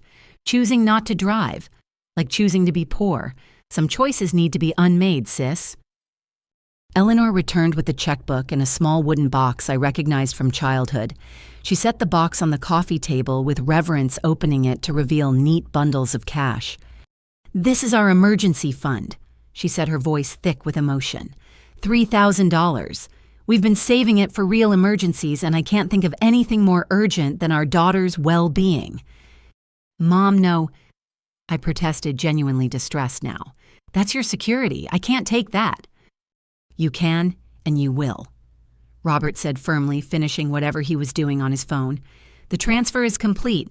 $5,000 from checking $3,000 cash, $8,000 total. That's first month, last month security deposit and moving expenses. No more excuses. The cash sat there between us, neat green stacks representing my parents' peace of mind, their buffer against disaster. Money they'd saved dollar by dollar while I had millions sitting idle in various accounts. The irony was physically painful. Dorothy had been making calls, and now she covered the phone with her hand. My moving guy says he can do a studio pack and move for $800 this weekend if needed. Should I book it? Book it, Ashley said decisively. The sooner we get her out of that situation, the better. Every day in poverty mindset is another day lost. Uncle Frank ended his own call with a satisfied nod. Done. The silver Corolla is officially on hold. Gary will have it detailed and ready for test drive tomorrow. Employee discount plus family deal brings it to $13,000 flat. With the money your parents just gave you, you could put down 30% and have payments under $200. This is happening so fast, I said, feeling genuinely overwhelmed now. The theoretical intervention had become concrete action so quickly I couldn't process it. Fast is good, Madison countered. Momentum matters. Strike while the iron is hot and the family is united. She'd already pulled up lease applications on her tablet. I need your social security number for the credit check. Don't worry if your score isn't great. I have relationships with landlords who understand circumstances. Jennifer had started a group chat adding everyone's numbers with efficiency. I'm calling it Operation Celia's Comeback, she announced. We can coordinate logistics share updates, keep everyone motivated. Accountability is key to transformation. My phone was buzzing nonstop, now added to this group chat, while simultaneously fielding messages from my actual life. The parallel realities were creating a kind of vertigo, making the room spin slightly. Ashley noticed my expression and immediately switched to doctor mode. Are you feeling faint? When did you last eat a proper meal? Malnutrition is common in financial distress situations. Your blood sugar is probably crashing from the stress. I'm fine. I managed, though fine was becoming an increasingly inaccurate descriptor. You're not fine, Tyler said, still filming. But you will be. This is your rock bottom moment, Celia. The moment everything changes. Years from now, you'll look back on this as the night your family saved your life. Eleanor was crying openly now, clutching the empty emergency fund box. I just want my baby to be okay, she sobbed. We've been so worried. Staying up at night, wondering if you're safe, if you're eating, if you're warm enough in that tiny apartment. Mom, please don't cry. I begged, my own eyes stinging now. This had spiraled so far beyond what I'd expected. Their love, however misguided, was real and overwhelming. "Let her cry," Ashley said clinically. "Emotional release is healthy. We've all been carrying the weight of Celia's situation. Now that we're taking action, the feelings can flow." Grandmother Betty, who had been unusually quiet, suddenly spoke up. "This feels wrong," she said softly. "All this pressure, all these plans. What if Celia doesn't want to be saved?" "Of course she wants to be saved," Tyler responded, panning the camera across the room.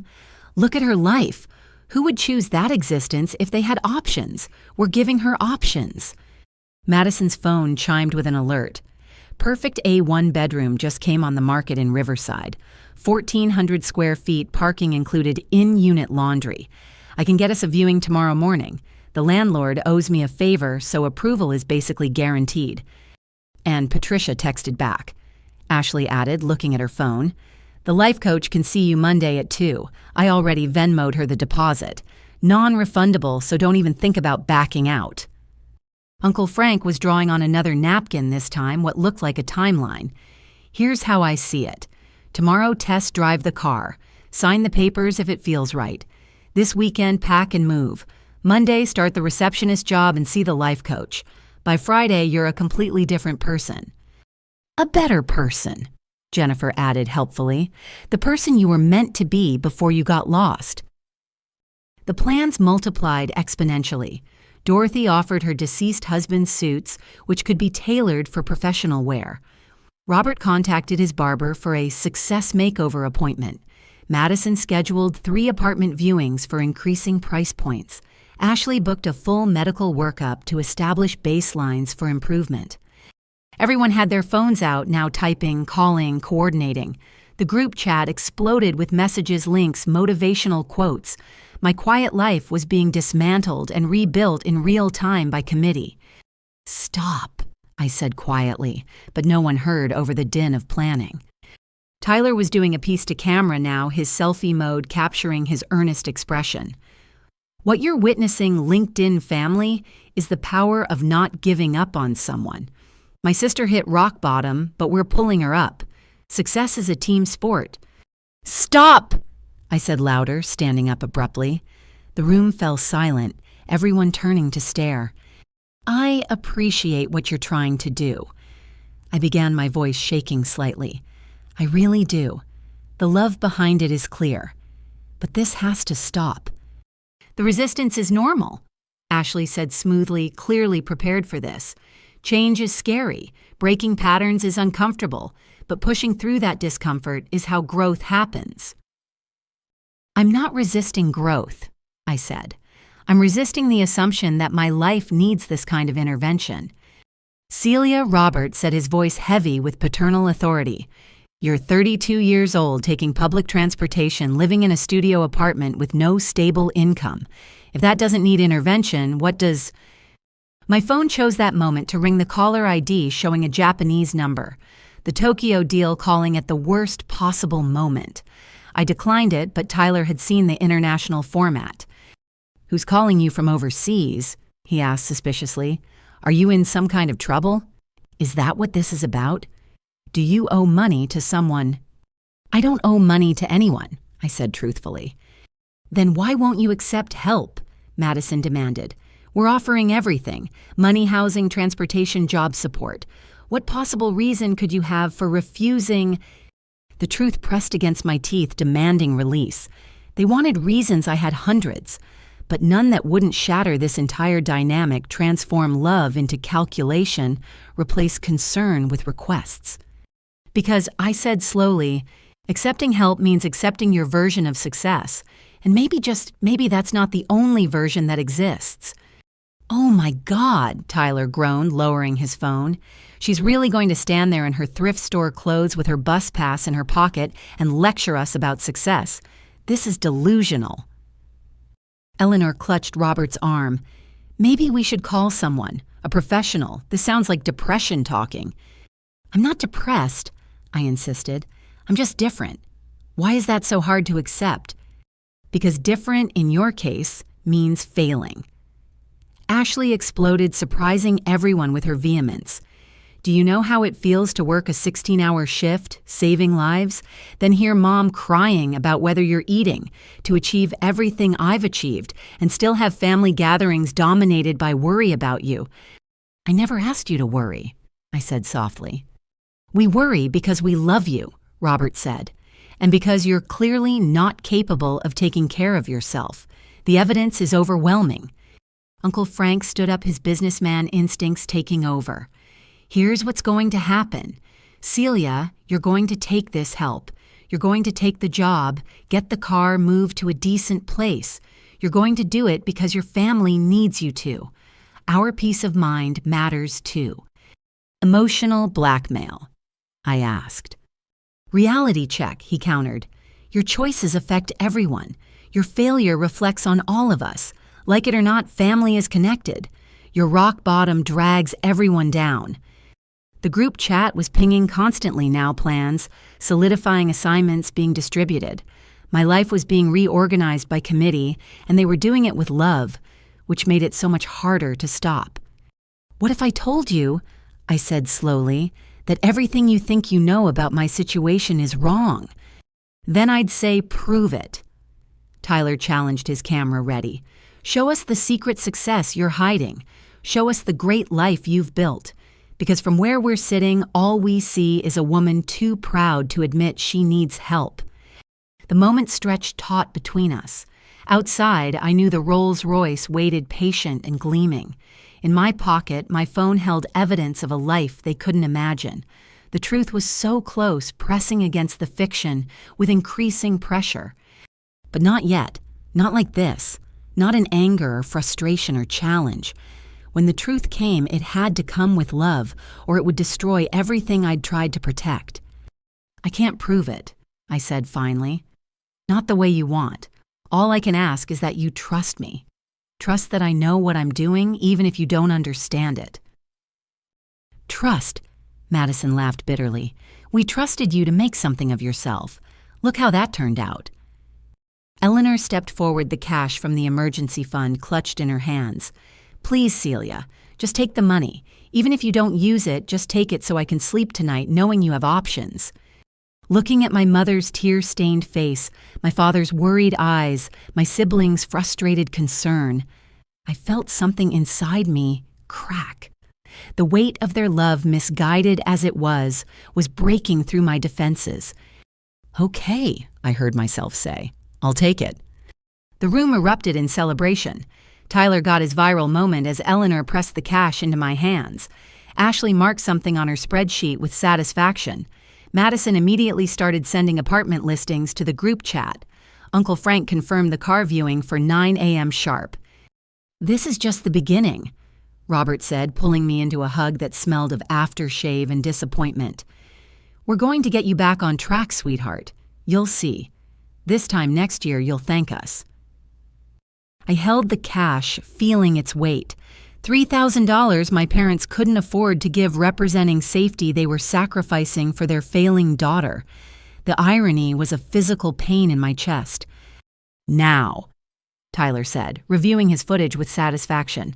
Let's get you to that bus stop. Can't have you standing there alone at night. The whole family will walk you. And that's how I found myself being herded toward the door, surrounded by family members ready to escort me to public transportation.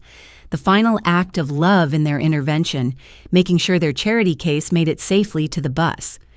If they only knew what waited in the driveway. But they were about to find out, ready or not. The truth had arrived, and secrets like luxury cars don't stay hidden forever. The weight of their collective relief was almost harder to bear than their concern had been. As I stood there, clutching the emergency fund cash, watching their faces transform from worry to satisfaction, I felt like I was drowning in their good intentions. You know what? Eleanor said, wiping her eyes with a tissue Jennifer had produced. This calls for a toast.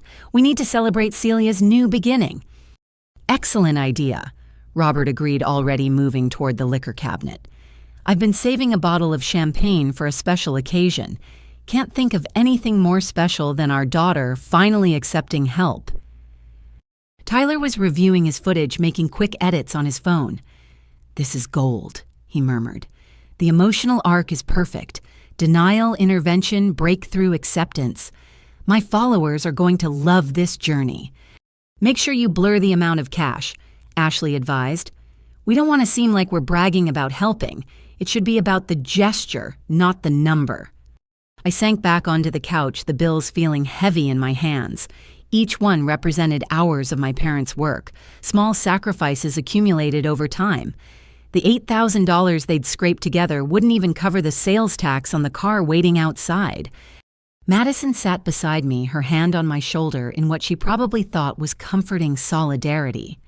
"This is the hardest part," she said softly, "admitting you need help.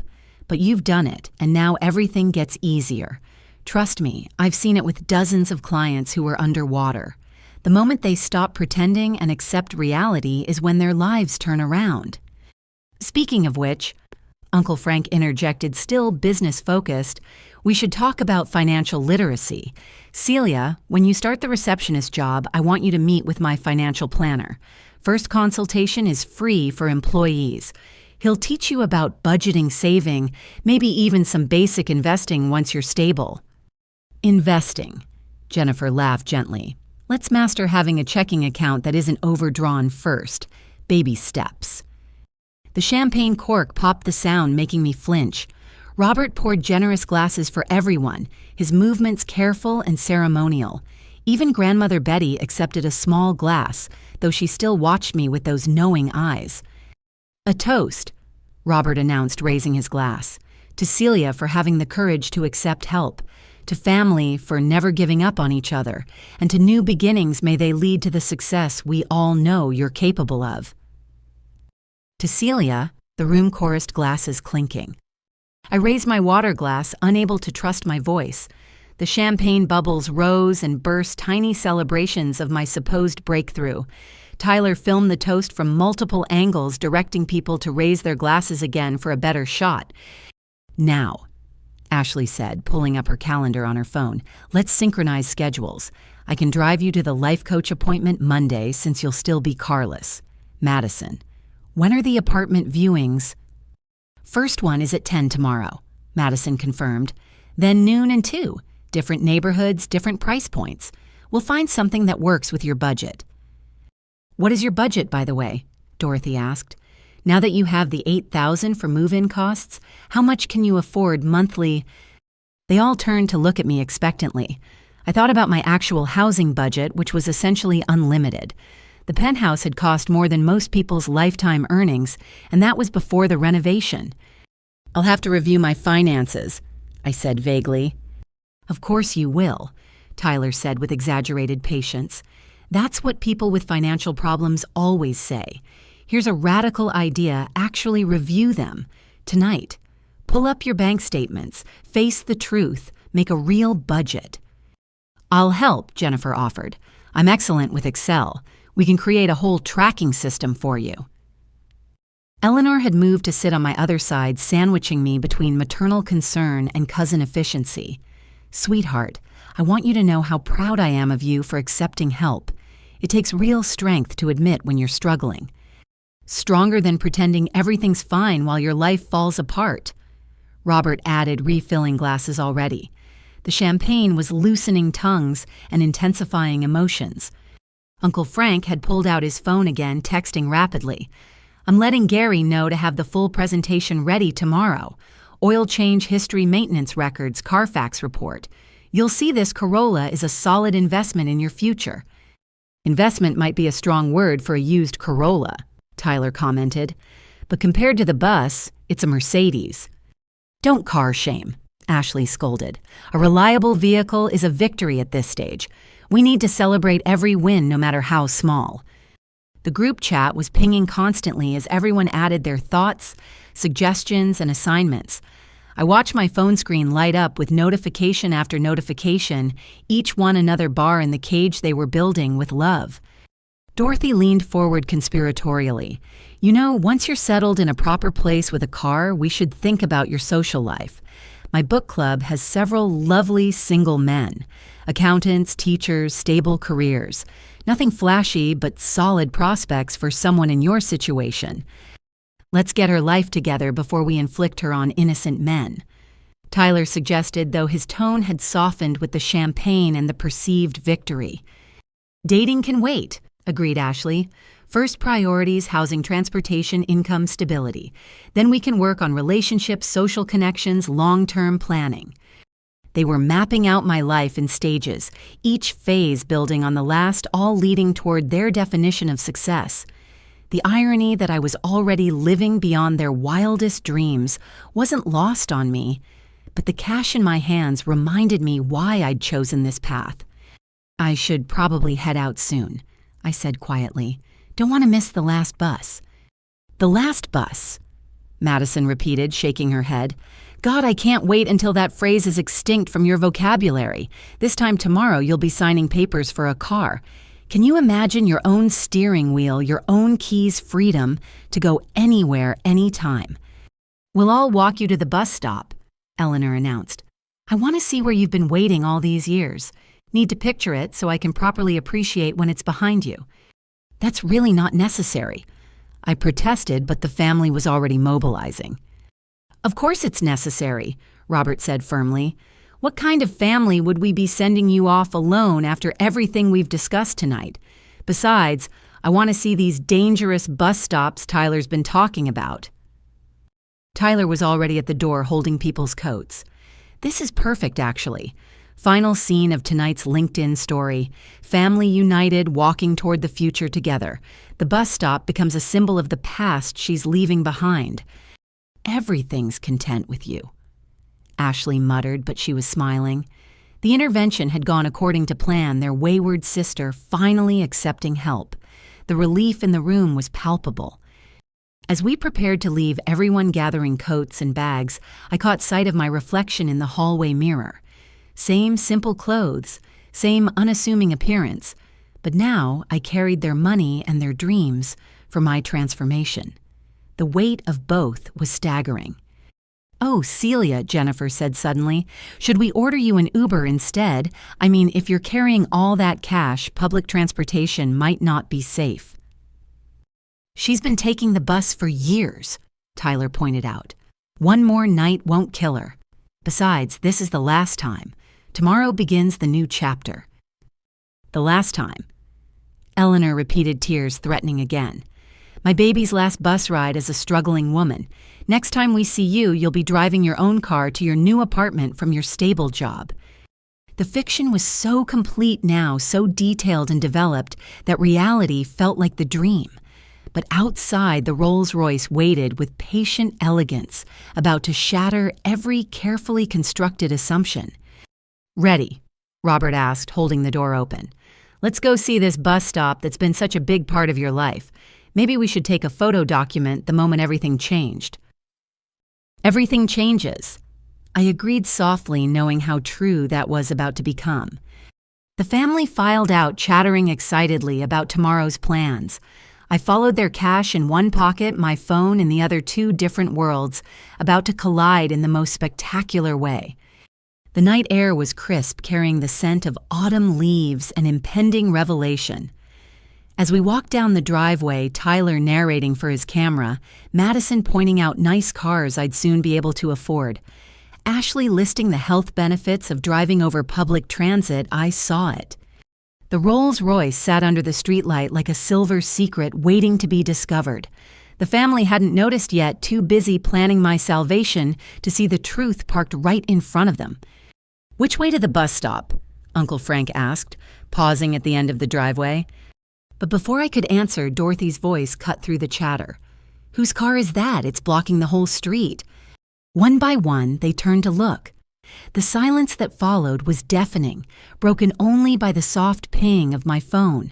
Another notification, another reminder of the life they were about to discover. The intervention was over. The revelation was about to begin.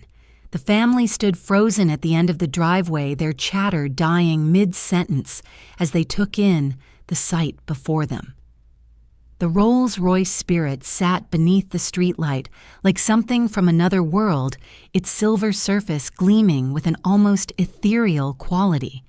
The iconic Spirit of Ecstasy hood ornament caught the light, proud and unmistakable. Holy! Tyler's voice trailed off his phone, still held up but recording forgotten. That's a Rolls-Royce, an actual legitimate Rolls-Royce. Uncle Frank, who knew cars better than anyone, stepped forward with the reverence of someone approaching a religious artifact. That's not just any Rolls, that's the new Spirit model. They start at $400,000. This one, with what I can see of the customization, probably closer to $500,000. Who parks a $500,000 car on our street? Madison whispered, as if speaking too loudly might somehow damage it. Jennifer clutched Tyler's arm. Maybe they're lost. Rich people don't come to this neighborhood. Should we call the police? What if it's stolen? Stolen? Robert scoffed, though he too seemed mesmerized. Nobody steals a car like that and parks it in suburbia. They're probably visiting someone. But who? Eleanor looked around at the familiar houses of their middle-class neighborhood. The Johnsons, the Patels. Nobody here has friends with Rolls-Royces. Ashley had her phone out already Googling. License plate frame says Platinum Motors. That's the ultra-luxury dealership downtown. They don't even let you in without proving you have 7 figures in liquid assets. The family circled the car like anthropologists discovering an artifact from an advanced civilization. Their planned march to the bus stop forgotten they were completely absorbed by this unexpected arrival of extreme wealth in their ordinary world. "Don't touch it," Dorothy warned as Tyler reached toward the hood. "These things probably have alarms that cost more than our cars." "Look at the interior," Madison breathed, pressing her face close to the window. Is that hand-stitched leather and real wood? My God, the dashboard looks like it belongs in a yacht. I stood back watching them orbit around my car with a mixture of amusement and dread. The valet driver from the dealership had positioned it perfectly, right where it couldn't be ignored. My phone buzzed with his confirmation text that he'd left the keys with the concierge, as instructed, though of course there was no concierge on this street. "We should go," I suggested quietly. "The bus—" But no one was listening. Uncle Frank was calculating the car's specifications out loud. Tyler was filming every angle for his LinkedIn. Ashley was reading Wikipedia articles about Rolls-Royce craftsmanship. The intervention had been completely derailed by this symbol of the very success they'd been trying to help me achieve. "Can you imagine," Eleanor said softly, "having so much money that you could buy something like this? What must that feel like?" "Wasteful," Robert declared, though his eyes betrayed fascination. "Nobody needs a car that costs as much as a house. It's obscene." "It's beautiful," Grandmother Betty said simply. She'd walked closer than the others, studying the car with those sharp eyes. "Look at the paint. It's like looking into water." I reached into my pocket, my fingers finding the key fob among the emergency fund cash. One click and this charade would end. One press of a button and everything would change. My thumb found the unlock button, hesitating. "We should really get to the bus stop." I tried again. "In a minute," Tyler said dismissively. "How often do you get to see something like this up close? My followers are going crazy. The contrast is perfect, actually. Here we are trying to help you buy a used Corolla, and the universe drops a Rolls-Royce in our path. It's like cosmic mockery." "Or cosmic inspiration," Madison countered. "See, Celia, this is what's possible. Sure, you'll start with a Corolla, but who knows, work hard. Invest smart. Maybe someday you could lease something nice. Not this nice, obviously, but nice." Jennifer laughed. "Right, from bus pass to Rolls-Royce. That's quite the career trajectory you're imagining. Everything's possible." Ashley said, though she sounded doubtful. "I mean, statistically speaking, almost no one achieves this level of wealth. But ordinary success, that's attainable." They continued their inspection, comparing the car to their own vehicles, marveling at every detail. The Spirit of Ecstasy seemed to watch them with metallic patience, waiting for the truth to dawn. "The owner must be nearby," Robert reasoned, looking around. "You don't leave something like this unattended. They're probably in one of these houses." Maybe they're visiting the new family that moved in last month, Dorothy suggested. We don't really know them yet. Could be they have wealthy friends. Or relatives, Eleanor added. Wouldn't that be something, having a relative who could afford this? Tyler had moved to the back of the car reading the license plate. Custom plates, he announced. Celia 1. That's weird. Who names their Rolls-Royce Celia? The family froze. Every head turned to look at the plates, then at me, then back at the plates. The silence stretched so long I could hear my own heartbeat. That's, Madison started, then stopped. Coincidence, Ashley said firmly. Has to be. Celia is a common enough name. Is it, though? Tyler asked his camera, now focused on me. Is it common enough that someone would randomly park a Rolls-Royce with that exact name outside our parents' house during our family dinner? I pulled the key fob from my pocket, holding it up. The Rolls-Royce logo caught the light, unmistakable and undeniable. Actually, I said quietly, it's mine. The silence that followed was complete. Even the neighborhood seemed to hold its breath. Then, because seeing was believing, I pressed the unlock button. The car responded instantly, lights, flashing mirrors, unfolding with elegant precision. The distinctive sound of Rolls-Royce locks disengaging echoed in the night. No, Tyler said flatly. No way, this is a prank. You borrowed someone's car to make a point. Very funny, Celia. You got us. It's not a prank, I said, walking toward the driver's door. This is my car. I bought it 6 months ago, though I rarely drive it. Bought it, Robert's voice cracked. With what money you just accepted $8,000 because you're broke? I opened the driver's door, the interior lights revealing the customized cabin. The dashboard did indeed look like it belonged in a yacht because I'd specified nautical themes to remind me of the startup's origin during a sailing trip. This is impossible, Madison stated. I know what these cost. Even with perfect credit and a massive down payment, the monthly payments would be more than most people's salaries. You take the bus. I choose to take the bus, I corrected. There's a difference. Ashley approached slowly, her medical training apparent in how she was assessing me. Celia, are you feeling all right? This kind of delusion could indicate a serious psychological break. Did you hit your head recently? I'm not delusional, I assured her. I'm also not broke, struggling, or in need of intervention. I've been trying to tell you all night. Uncle Frank had circled to examine the registration sticker on the windshield. Current registration, he reported, his voice strange. Registered to Celia M. Davidson. That's you. This is actually your car. But how? Eleanor whispered. We've been so worried. You live in a studio, you don't have a car, you freelance. I do freelance, I said. I freelance as CEO of my own company. The studio apartment is in a building I own. I take public transportation because I believe in it, not because I can't afford alternatives. Tyler lowered his phone for the first time all evening. You're telling us you've been secretly rich this whole time, while we sat there planning your salvation, while Mom cried about you being hungry. I never said I was struggling, I pointed out. You all assumed. Every time I tried to correct those assumptions, you interpreted it as denial or delusion.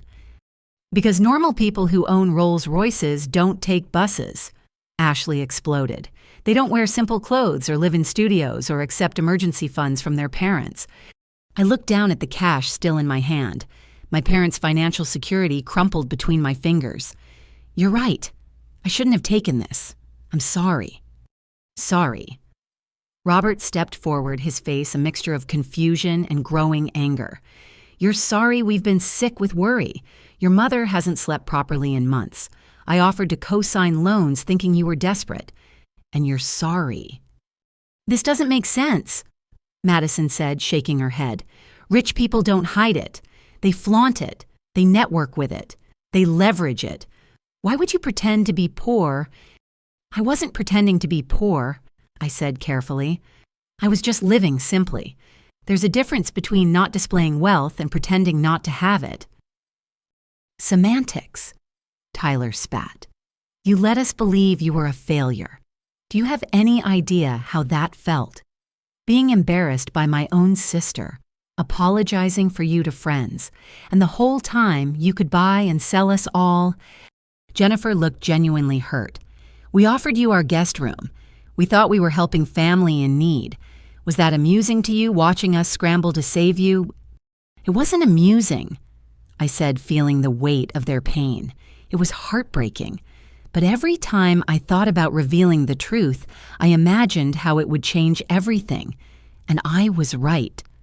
Wasn't I? Look how you're all looking at me now. Everything's different. Of course everything's different, Ashley shouted. You're apparently a millionaire who's been cosplaying poverty while we worried ourselves sick. Not cosplaying, Grandmother Betty said quietly. Everyone turned to look at her. Living according to different values. I suspected something you know. The way you never seemed worried even when everyone else was worried for you. The peace in your eyes even during the intervention. You weren't struggling. You were choosing. Choosing to hurt us. Eleanor said, tears streaming now. Choosing to let us suffer, thinking our daughter was failing. How could you? I didn't want you to suffer, I said. I wanted to be loved for who I am, not what I have. I wanted family relationships that weren't transactional. Transactional. Robert's voice rose. You think so little of us that you assumed we'd only love you for money. Look at tonight, I said, gesturing to the car. Look how everything changed the moment you saw wealth. The entire dynamic shifted. This is exactly what I was trying to avoid. By lying to us, Tyler accused. By living simply, I countered. By choosing buses over private cars. By valuing different things than you do. That's not lying. Then what do you call accepting money from parents who can't afford it while sitting on millions? Madison demanded. I looked at the cash again, then walked over to hand it back to Eleanor. I call it a mistake. I'm sorry. I got caught up in the moment in your love, however misguided. I shouldn't have taken it. She wouldn't take it back, stepping away from me like I was a stranger, which I supposed I now was. So what's the truth? Uncle Frank asked, his business mind already calculating. What's the real story? How does someone go from taking buses to buying Rolls Royces? It's a long story, I said. We have time, Robert said coldly. Apparently, we have nothing but time to learn who our daughter really is. The family stood in a loose circle around the car around me, waiting for explanations that would make sense of this revelation. The intervention was over, but something else was just beginning. The question was whether our family could survive the truth after living so long with assumptions. My phone buzzed again. The Forbes editor persistent as ever. The public revelation that would make this private one seem small in comparison.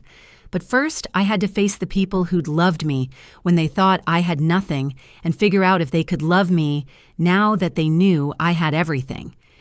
All right, I said, leaning against my car, the metal cool against my back. Let me tell you what really happened. But I warn you, it's not the story you're expecting. Nothing about tonight is what we expected, Tyler said bitterly. So please enlighten us. Tell us how our failure of a sister became this. And so, under the streetlight beside the Rolls Royce that had shattered our family's assumptions, I prepared to tell the truth at last. The family erupted like a disturbed hive, voices overlapping in a chaos of disbelief and accusations. Madison was the first to form a coherent protest, her real estate agent instincts kicking in. This has to be a rental, she declared with forced confidence. High-end rental companies let you use them for special events. That's what this is. Celia rented a Rolls Royce to make some kind of point about our intervention.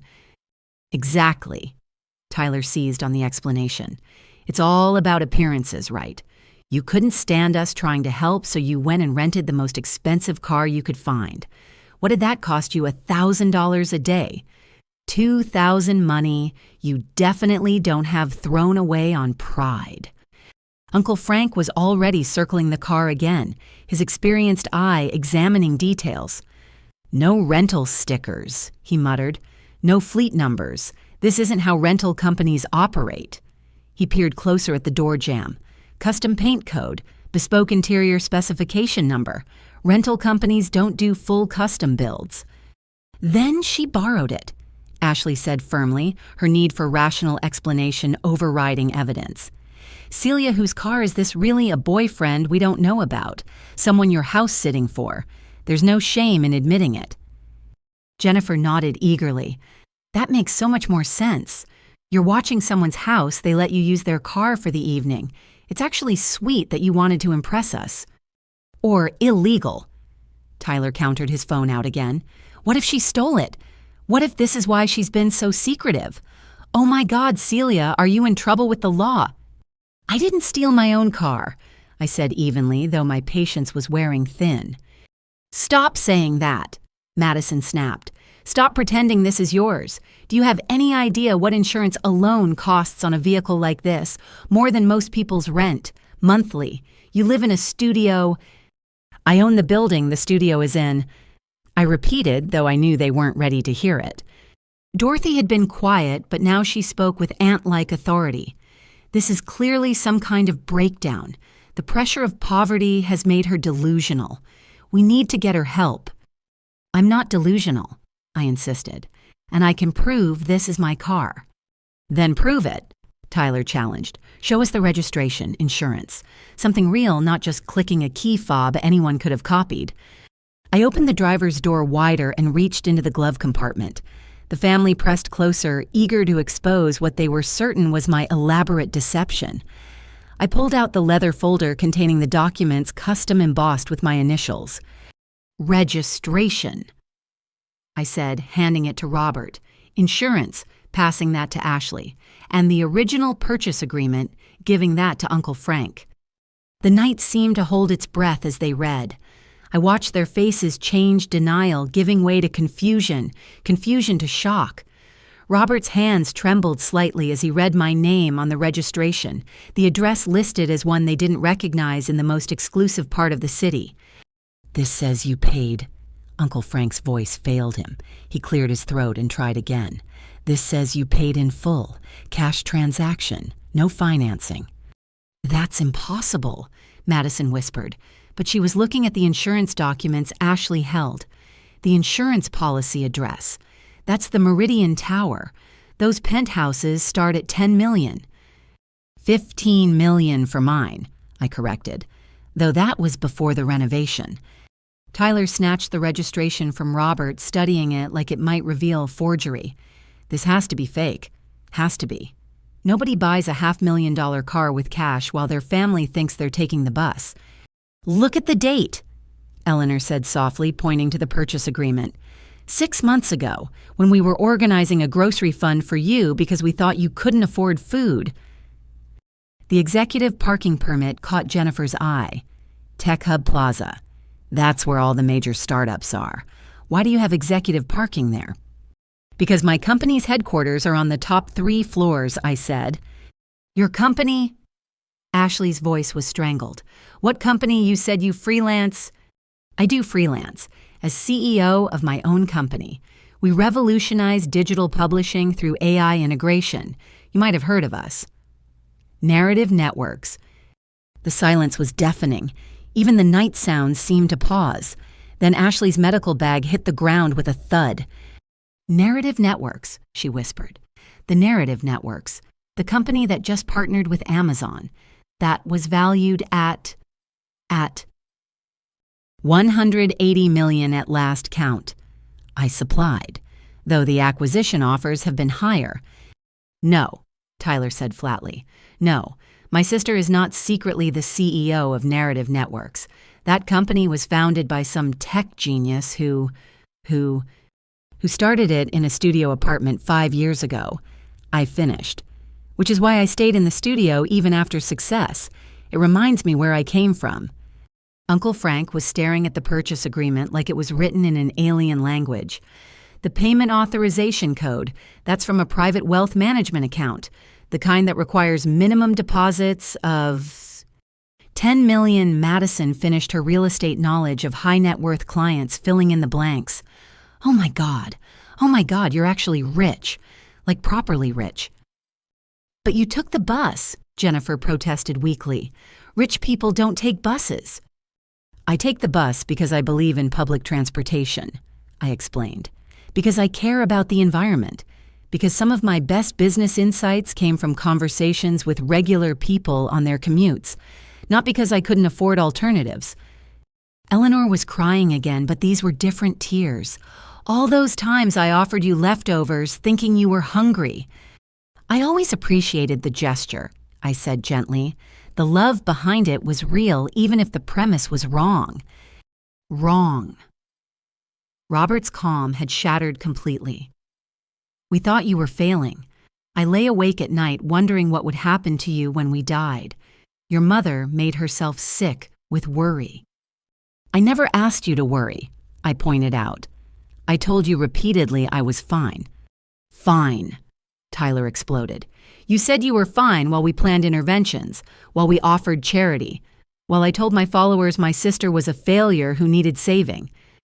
His phone, the live stream. I noticed the small red light indicating he was still broadcasting. Tyler, are you still filming? He looked down, seemed surprised, then deliberately kept recording. You know what, good. Let them see this. Let them see how my sister played us for fools. I didn't play anyone, I said. I just lived my life without broadcasting my success. There's a difference. There's no difference when family is involved, Ashley shouted. We're supposed to share our lives, our struggles, our successes. That's what family does. David Chen, the financial advisor, finally spoke up. He'd been silent through the entire revelation, but now he cleared his throat. I knew. Everyone turned to stare at him. You knew, Robert demanded. You knew and said nothing. Professional confidentiality, David said calmly. I've seen the public filings, the Forbes list. I assumed Celia had her reasons for privacy. Forbes list. Madison grabbed her phone, typing frantically. Oh my God, you're on the 30 under 30 list. Number 12, there's an article coming out. Tomorrow? I confirmed. Well, today now. It'll be public in a few hours. So everyone will know except us, Eleanor said bitterly. Strangers will read about our daughter's success while we thought she was starving. I tried to tell you tonight, I reminded them. Several times. But you were so convinced I needed saving that you wouldn't listen. Because nothing in your behavior suggested this. Robert gestured wildly at the car. You dressed, simply lived, simply traveled simply. What were we supposed to think? That maybe I was happy, I suggested. That maybe success doesn't always look like luxury cars and giant houses. Except you do have a luxury car, Tyler pointed at the Rolls-Royce, and apparently a $15 million penthouse, so even that was a lie. Grandmother Betty, who had been silent through most of the confrontation, spoke quietly. Was it a lie or was it a test? We all looked at her. What do you mean? Ashley asked. Betty's eyes were on me, knowing and sad. She wanted to see if we'd love her without the money, if we'd value her as a person, not a bank account. And we failed, didn't we? We made her feel like a failure because she didn't display wealth. We valued cars and apartments over character. That's not fair, Madison protested. We were trying to help. Were you, Betty asked, or were you trying to make her fit your definition of success? The question hung in the air like an accusation. I saw them grappling with it, reviewing the evening's intervention through this new lens. The offers of help that were really demands for conformity, the concern that was really judgment, the love that came with conditions. I need to know something, Uncle Frank said suddenly. The receptionist job. Were you really going to take it? Were you going to let me pay you $22 an hour to answer phones while you're worth millions? I was going to donate the salary to your employee hardship fund, I admitted, anonymously. Anonymously, he repeated, like everything else. The loan payments right. That was you. Tyler's head snapped up. What loan payments? Someone paid off my business loan 2 years ago, Frank said slowly. Anonymous cashier's check. Saved my dealership. That was you. I nodded. And my student loans. Tyler said the pieces falling into place. They were suddenly paid off last year. The servicer said it was an administrative correction, but it was you. The hospital wing. Ashley breathed. The anonymous donor who funded the new pediatric ward. They insisted on no recognition, no naming rights. Does it matter? I asked. The help happened. Does it matter who provided it? Yes, they all said in unison. Because we thought you were a failure while you were secretly saving us, Robert said, his voice broken. Do you have any idea how that feels? Like finding out your struggling daughter is actually successful, I suggested. Seems like that should feel good. It doesn't, Eleanor cried. It feels like betrayal, like you didn't trust us, like you thought we were too shallow to handle your success. Look at tonight, I said quietly. Look at how you're all reacting. Can you honestly say my concerns were unfounded? That silenced them, but only momentarily. The questions came in waves. How long had I been successful? Why hide it? What else were they wrong about? The Rolls-Royce sat between us like a silver barrier, proof of the chasm between who they thought I was and who I really was. So what now? Tyler asked finally, his camera still recording. What happens to our family now that we know our biggest failure is actually our biggest success? It was the question I dreaded since the moment I'd decided to keep my success private. The question that had no easy answer, because money changes everything, especially families. And there was no going back to before. Now, I said slowly, we figure out if we can be a family that exists beyond bank accounts and status symbols. If you can love me for who I am, not what I have. If I can trust you with my success, the way I couldn't trust you with my perceived failure. Trust, Madison laughed bitterly. You want to talk about trust after this? Yes, I said firmly, because trust goes both ways, and tonight showed me exactly why I was right to be cautious. The family stood divided, some still staring at the car, others at me, all grappling with a reality that had shifted too fast to process. The intervention had become a revelation, and none of us were prepared for what came next. In my pocket, my phone buzzed again. The world was waiting to celebrate my success, but first I had to find out if my family could survive it. The questions came rapidly, now my family forming a semicircle around me as I leaned against the Rolls-Royce. Their faces showed a mixture of shock, betrayal, and desperate curiosity. The careful fiction I'd maintained for years was unraveling, and with it, everything they thought they knew about me. Start from the beginning. Robert demanded, his CEO of the family voice strained. How does someone go from college graduate to this without their family knowing? I took a breath, organizing thoughts I'd never planned to share. Remember my senior year of college, when I was always working on that little blog project you all made fun of? The one Tyler said would never make money. Eleanor recalled shooting her son a look. Tyler shifted uncomfortably. Everyone was starting blogs then. How was I supposed to know yours would be different? It was different because I wasn't just blogging, I explained. I was building a content algorithm that could predict viral patterns before they happened. What started as a thesis project became a prototype, then a platform, then a company. Ashley pulled out her phone, rapidly searching. Narrative Networks, founded 5 years ago, pioneered predictive content technology. Clients include, her voice faded as she scrolled, Fortune 500 companies, major publishers, tech giants. Celia, this is huge. When did it become real money? Madison asked, her real estate brain calculating. When did you go from struggling startup to buying Rolls-Royces? I was never really struggling, I admitted. The first investor check came 6 months after graduation, $250,000 for 10% equity. I kept living in the studio because I was working 20-hour days. Moving seemed pointless.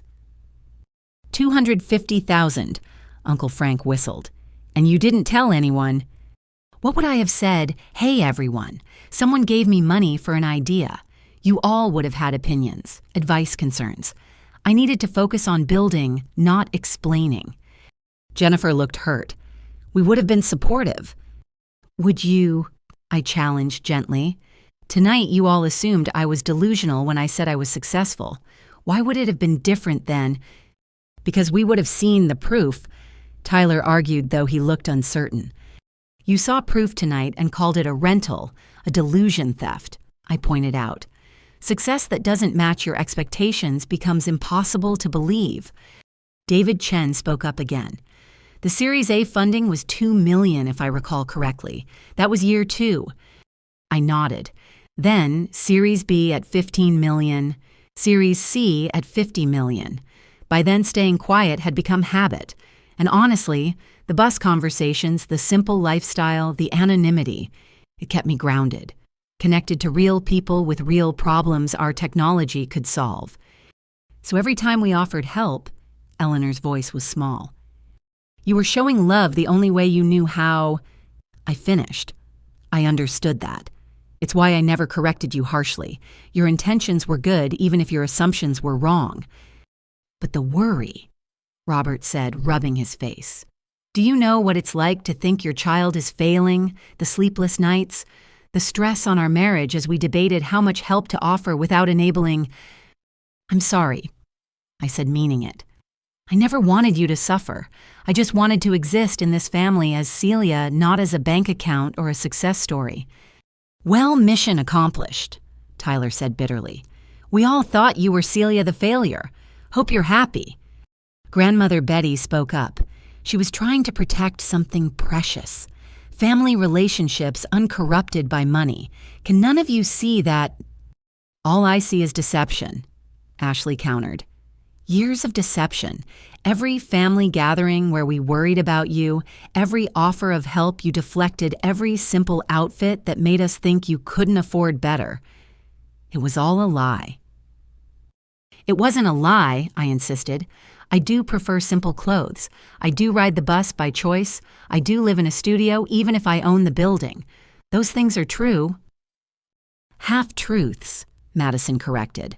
Lies by omission. You let us believe a false narrative.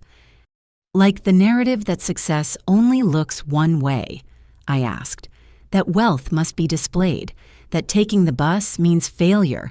You created that narrative, not me. Uncle Frank had been quiet processing. Now he spoke slowly. The anonymous business grants, the ones that saved 3 dealerships in our network last year. That was you. I nodded. The scholarship fund at Mom and Dad's old high school. Ashley added, piecing things together. The one that suddenly appeared with a $5 million endowment. You. Another nod. The investment in Tyler's company that kept it afloat during COVID, Jennifer said quietly. He said it was a guardian angel investor who wanted no recognition. Tyler's face went through several expressions before settling on stunned recognition. That was you. You saved my company while I was calling you a failure. You're my brother, I said simply. Of course I helped. Without telling me, his voice cracked. Do you know how that feels to be saved by someone you were trying to save, to mock someone who was secretly your benefactor? Would knowing have changed our relationship? I asked. Would you have treated me the same? The question hung heavy because everyone knew the answer. Everything would have changed. Every interaction would have been colored by the knowledge of my wealth.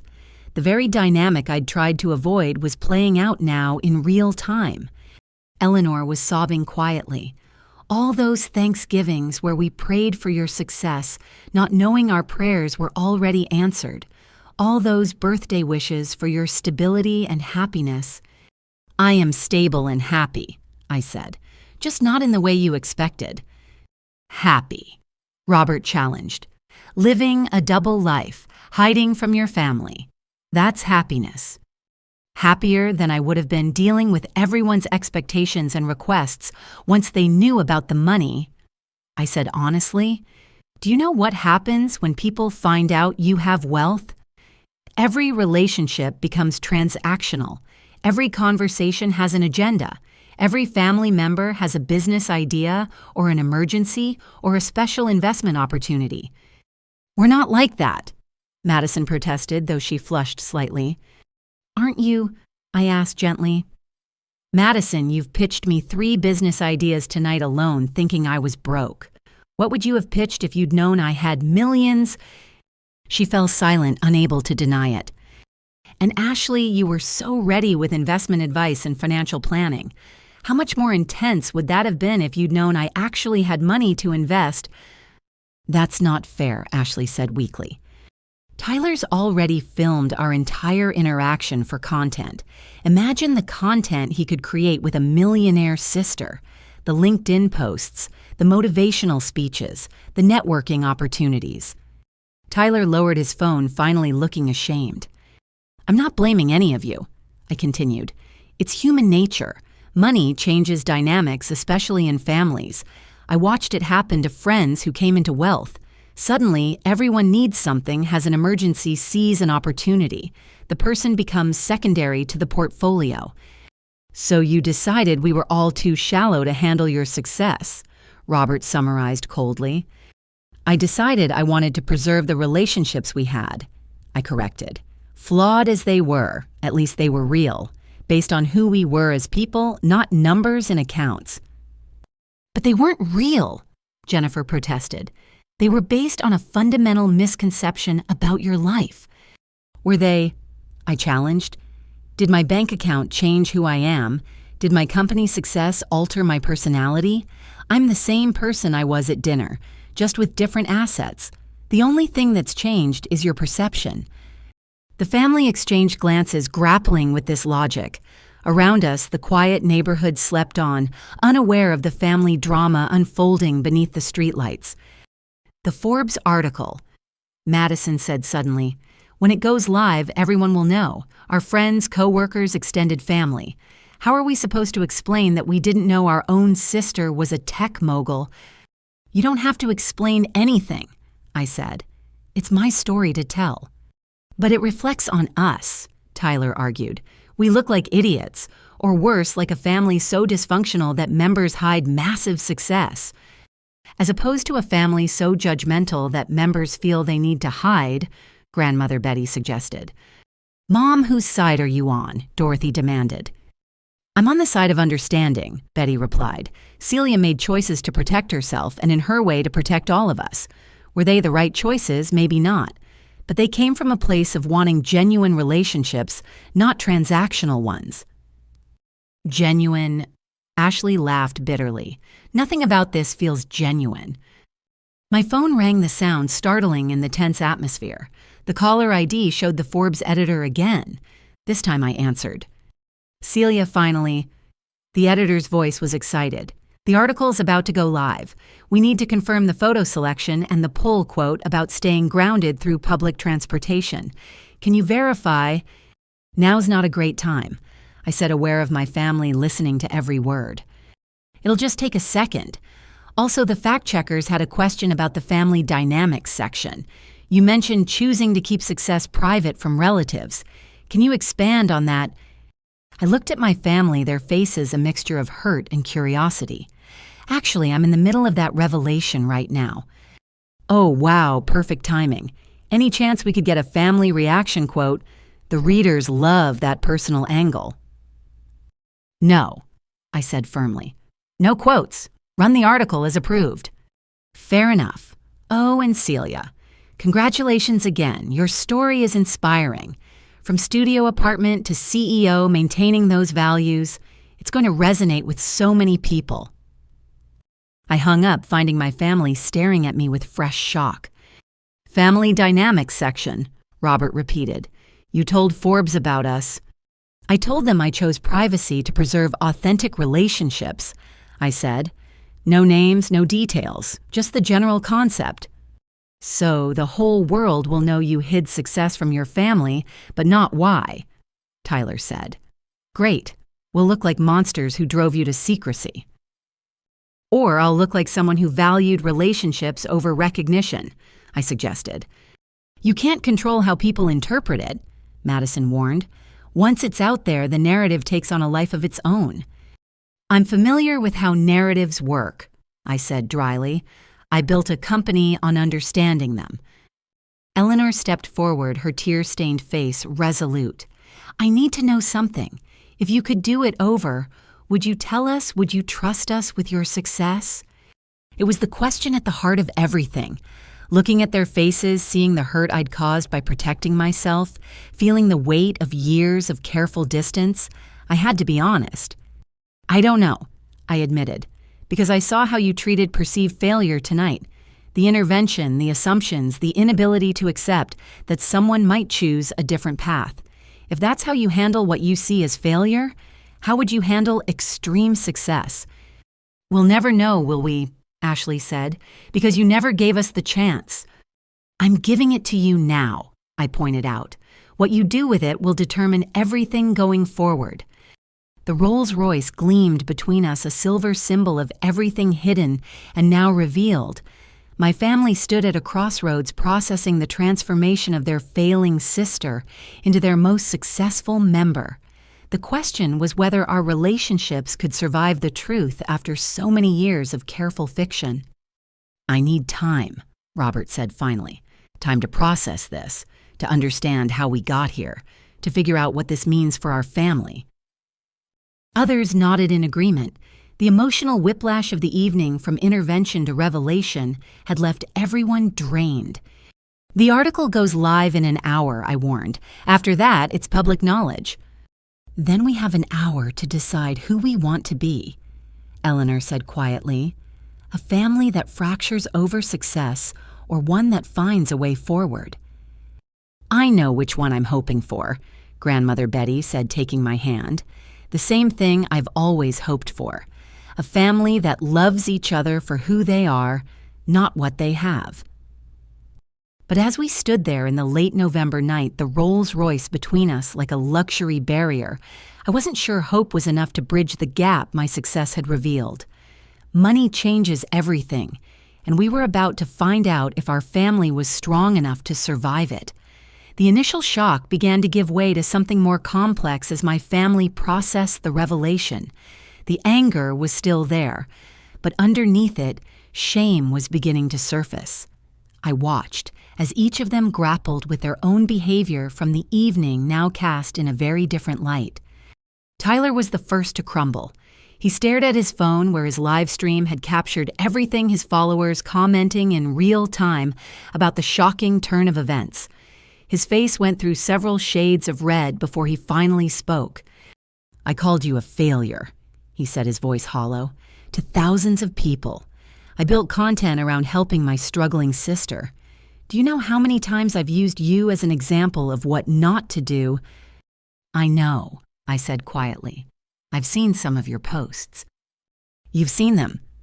His head snapped up. You watched me mock you online and said nothing.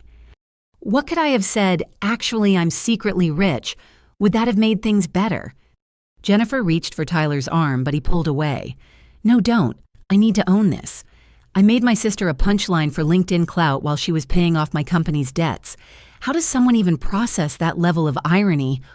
Ashley had sunk onto the curb, her head in her hands. The life coach, she muttered. I was so condescending about the life coach, like you needed someone to teach you basic success principles. You could probably buy the entire life coaching industry. I'm not interested in buying industries, I said, just building things that matter.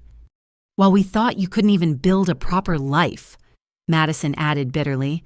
She looked at her phone where she'd pulled up more information about my company. This says, Narrative Networks employs over 300 people.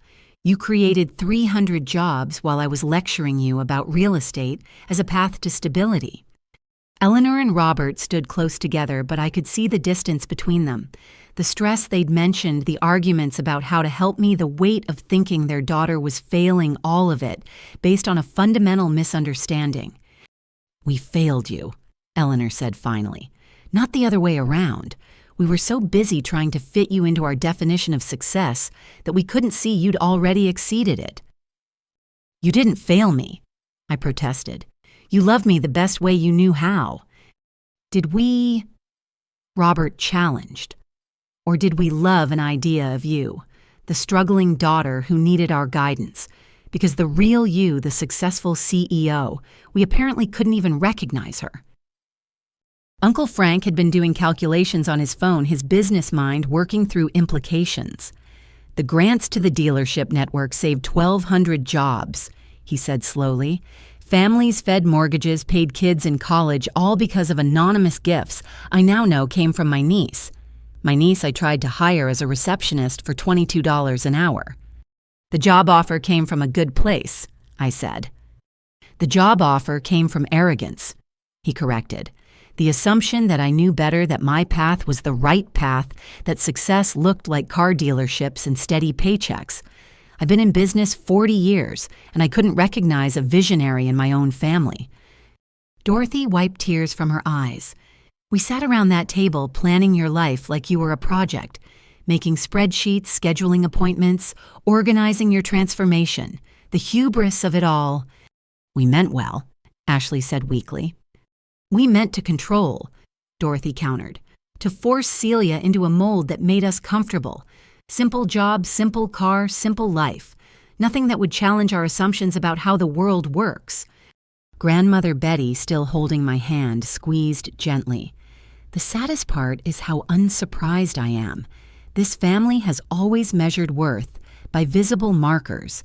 Cars, houses, titles. Celia chose invisible success, and we couldn't see it. Because invisible success isn't supposed to exist, Tyler argued. Success is meant to be shared, celebrated, leveraged. What's the point of achieving something if you hide it? The point is the achievement itself, I said. The problems solved, the jobs created, the innovation delivered. Not everyone needs external validation. But we're your family, Jennifer said plaintively. Didn't our validation matter? Your validation tonight was conditional on my getting a car and a better apartment, I pointed out. What kind of validation is that? The group fell silent, processing this truth. Their love had come with requirements, their support with stipulations. They'd been ready to celebrate my transformation into their version of success, not my actual success. Madison suddenly laughed a bitter sound. Do you know what the real irony is? I've spent years chasing commissions, building my real estate empire, thinking I was the successful cousin. Turns out I've been patronizing someone who could buy my entire brokerage without blinking. It's not a competition, I said. Everything's a competition in this family, she replied. Who has the best job, the nicest car, the biggest house? We just never knew you were winning. Maybe that's why I didn't tell you, I suggested. Because I didn't want to win. I wanted to be. Philosophical bullshit. Tyler spat, but there was less heat in it now. You can dress it up however you want, but you still deceived us. I lived authentically according to my values, I corrected. You made assumptions based on yours. Eleanor moved closer, studying my face as if seeing me for the first time. All those family dinners where we worried about you, all those prayers for your success and stability. What did you think during those moments? I thought about how love can become burden, I admitted, how concern can become control, how families can suffocate with kindness what they can't understand. So you suffocated us with lies instead, Robert said. I gave us space, I corrected. Space to be family without the weight of money. Space for you to love me or judge me based on who I am, not what I have. And we judged you, Ashley said quietly. God did we judge you, found you lacking, insufficient, embarrassing even. Tyler flinched. I said you embarrassed me, to your face, while you were secretly funding my success. The funding wasn't secret to make you feel bad, I said. It was secret to preserve our relationship. What relationship? He asked. The one where I'm the successful brother and you're the family project. That relationship was a fiction. All relationships are partially fiction, I said. We show each other what we think the other can handle. You showed me your success because you thought I needed inspiration. I showed you simplicity because I thought you needed authenticity. We failed each other, Eleanor concluded. David Chen, who'd been quiet for a while, cleared his throat. If I may offer an observation, as someone who's worked with many wealthy families, this moment right here is crucial. You can either let the revelation of wealth destroy your relationships, or you can use it as a catalyst for something more honest. Easy for you to say, Tyler responded. You knew the truth. I knew facts, David corrected. Net worth company valuations, investment portfolios. I didn't know the family dynamics, the hurt, the misunderstandings. Those are worth more than any financial statement. Uncle Frank stood up pacing with nervous energy. So what happens now? When that article goes live, everyone will know. Our friends, our colleagues, our extended family. How do we handle that? With truth, I suggested. Tell them you didn't know because I chose privacy. Tell them we're working through it as a family. Tell them success comes in many forms, and we're learning to recognize them all. You make it sound simple, Madison said. It is simple, I replied. It's just not easy. Ashley pulled up the Forbes website on her phone. 15 minutes until the article goes live. 15 minutes until our sister becomes publicly recognized as one of the most successful entrepreneurs of our generation. While we become the family too blind to see it, Tyler added. Or the family learning to see beyond surface markers, Grandmother Betty suggested. Your choice. Eleanor stepped forward, taking my father's hand. I need to say something. Celia, we failed you. Not because we didn't recognize your success, but because we made you feel like you had to hide it. What kind of family makes a member feel safer in secret than in truth? A normal one, I said sadly. This is how most families handle money. Why do you think so many lottery winners end up estranged from their relatives? We're not most families, Robert said firmly. At least I don't want us to be. Yes, we made mistakes. Yes, we judged wrongly, but we can do better. Can we? Tyler asked. Because I look at that car and all I can think about is how much it cost, how that money could have been used, how different our lives could have been if we'd known. And that's exactly why I didn't tell you, I said, because the car would become more important than the person driving it. That's not, he started, then stopped. Okay, maybe that's fair. Jennifer had been quiet, but now she spoke. I keep thinking about the guest room offer. How patronizing we must have sounded offering charity to someone who could buy our whole house. You offered family to someone who needed family, I corrected. The gesture was real, even if the premise was flawed. Stop being so understanding, Ashley exploded. Be angry we judged you dismissed. You tried to force you into our small definition of success. Fight back. Why? I asked. So you can feel better about your anger so we can have a mutual explosion and call it even. That's not how healing works. Then how does it work? Madison demanded. I looked around at my family, these people I'd loved enough to hide from, protect from the truth of my success. They were all waiting for an answer, a roadmap to restoration. It works by choosing, I said finally, every day choosing to see each other as people first, bank account second, choosing curiosity over judgment, choosing love over leverage. It's not a one-time decision, it's a practice.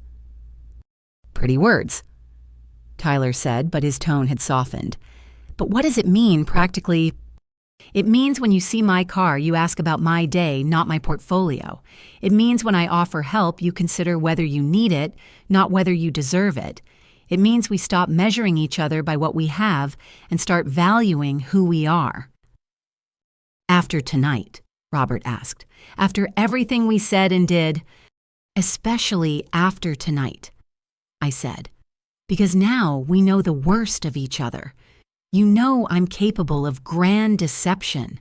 I know you're capable of cruel judgment. We've seen the shadows. Now we can choose the light. Eleanor stepped forward and wrapped her arms around me. For a moment I stood stiff, then melted into the embrace.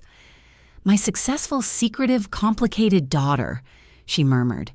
I don't understand you, but I love you. That's enough, I whispered back. That's everything. One by one, the others approached. Some hugged, some stood awkwardly, all processing this new reality. The Rolls-Royce continued to gleam in the streetlight, but it had become background to something more important. 5 minutes, Ashley announced, checking her phone. 5 minutes until the world knows what we're just learning. Then we'd better figure out who we want to be when it does, Tyler said. He looked at his phone where his live stream was still running, then deliberately ended it, starting with stopping the performance and focusing on the reality. As we stood there in the November night of family reshaping itself around new understanding, I felt something I hadn't expected: hope. Not for perfection, but for progress.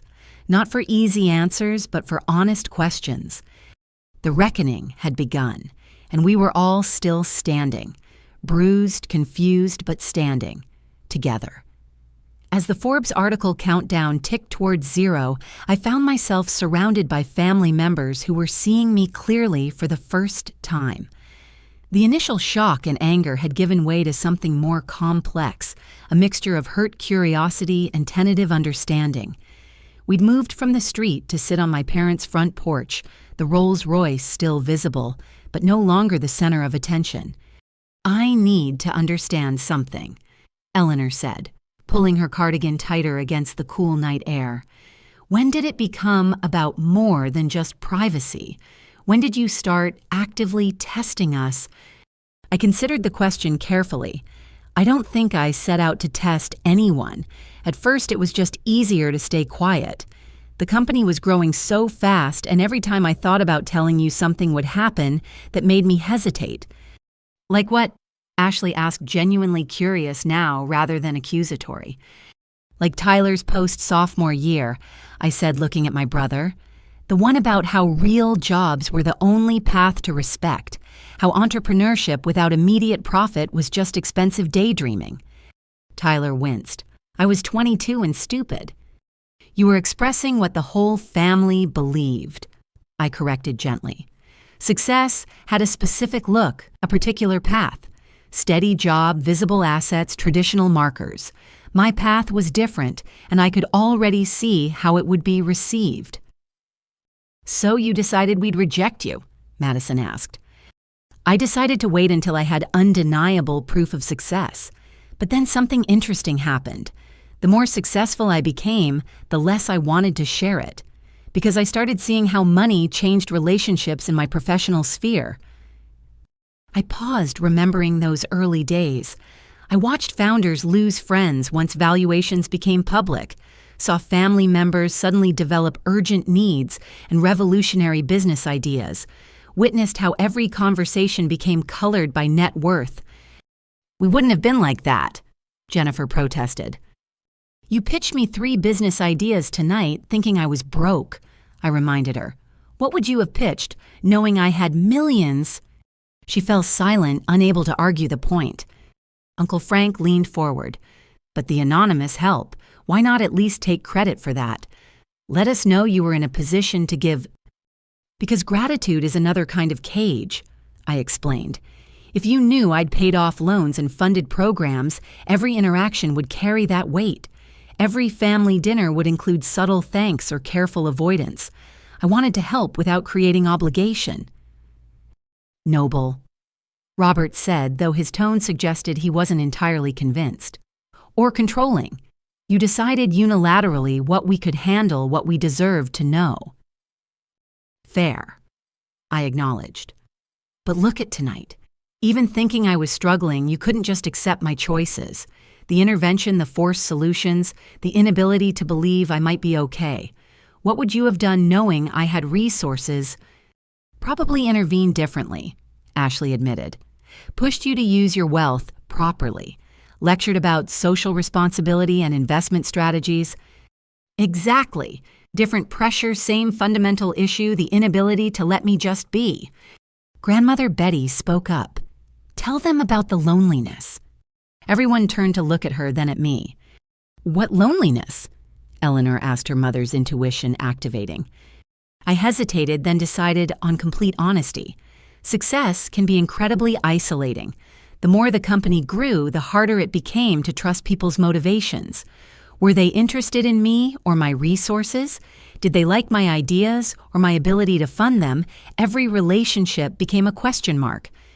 "Even with us?" Robert asked, hurt evident in his voice. "Especially with you," I said softly, "because you matter most. Losing a friend to money is painful. Losing family, that's devastating. So I chose distance over risk." "But we lost you anyway," Tyler pointed out. You were at every dinner, every holiday, but you weren't really there. Not the real you. Which version is the real me? I asked. The struggling writer you all tried to save, or the successful CEO you're meeting now? Maybe I'm both. Maybe that's what I was trying to preserve. Madison had been quiet for a while, but now she spoke thoughtfully. I'm starting to understand. It wasn't just about hiding wealth. It was about protecting the part of yourself that existed before the money. The part of me that could ride the bus without it being a statement. Who could wear simple clothes without defending the choice? Who could live modestly without explaining why? The money didn't change who I am, but it changed how everyone sees me, including all of you right now. Can you blame us? Ashley asked. The cognitive dissonance is staggering. An hour ago, you were our charity case. Now you're our benefactor. How are we supposed to process that? By remembering I'm neither, I suggested. I'm just Celia, your sister, your daughter, your family. The bank balance doesn't change that fundamental fact. Doesn't it, though? Tyler challenged. Because now every family memory needs recontexting. Every offer of help feels patronizing in hindsight. Every concern seems misplaced. You've retroactively altered our entire relationship. Or revealed its true nature, Grandmother Betty suggested. The relationship was always based on assumptions. Now you have truth. Painful truth, but truth nonetheless. My phone buzzed. The Forbes article was live. Within minutes, the carefully maintained privacy would evaporate. The world would know what my family was just learning. There's something else, I said, knowing this was my last chance for private honesty. The hardest part wasn't hiding the success. It was watching you all worry, knowing I could solve problems with a phone call but choosing not to. Every time Mom cried about my future, every time Dad offered money he couldn't spare, it broke my heart. Then why continue? Eleanor asked, tears fresh in her eyes. Because the alternative felt worse. I've seen what sudden wealth does to families. The requests that start reasonable and escalate. The resentment when you say no. The expectation that success should be shared regardless of personal boundaries. I wanted to preserve us from that. By lying to us, Robert stated. By maintaining boundaries, I corrected. Yes, through deception. I'm not proud of the method, but I stand by the intention. The road to hell, Tyler muttered, is paved with good intentions, yes, but also with unconditional love that becomes conditional on sharing resources, with family bonds that transform into financial expectations, with relationships that die under the weight of money. Jennifer looked at Tyler, then at me. We've been talking about kids. Now I'm wondering what we'd teach them about family, about success, about truth after all this. Teach them that love and money are separate currencies, I suggested. That success has many faces. That family is about showing up for each other, not showing off to each other. Pretty words from someone who didn't show up honestly, Madison observed. I showed up as much as I could while protecting both of us from what money does to relationships. Was it perfect? No. Was it sustainable? Clearly not. But it came from love, however misguided. Ashley had pulled up the Forbes article on her phone. It's live. The headline reads, From Studio to CEO, How Narrative Networks Founder Stayed Grounded Through Public Transit. Stayed grounded, Tyler repeated. While we thought you were failing, the irony is physically painful. Should I read it aloud? Ashley asked, looking around for consensus. No, Eleanor said firmly. We'll all read it later privately. Right now, we need to focus on us, on family, on what happens next. What does happen next? Uncle Frank asked. Practically speaking, now that we know how do we move forward, I looked at each of them, these people I'd loved enough to deceive, who'd loved me enough to try saving me from a failure that didn't exist. We start with honesty, real honesty. Not just about money, but about expectations, fears, hopes. We talk about what family means when the playing field isn't level. The playing field was never level, Ashley pointed out. We just thought it tilted the other way. Then we acknowledge that. We acknowledge the hurt, the misunderstandings, the assumptions on all sides, and we decide whether we want a family built on authentic connection or performed success. What does that look like practically? Madison pressed. Do we pretend we don't know you're wealthy? Do we walk on eggshells around money topics? What are the rules? There are no rules, I said. That's the point. We make it up as we go with grace for mistakes and commitment to growth. We choose family over finance relationships, over resources every single time. Even when it's hard, Robert asked. Especially when it's hard, because the easy path is letting money define us. The hard path is defining ourselves beyond it. Grandmother Betty stood slowly, her age showing in the careful movement. I've lived long enough to see money destroy more families than poverty ever did. But I've also seen families choose each other over everything else. Which one do we want to be?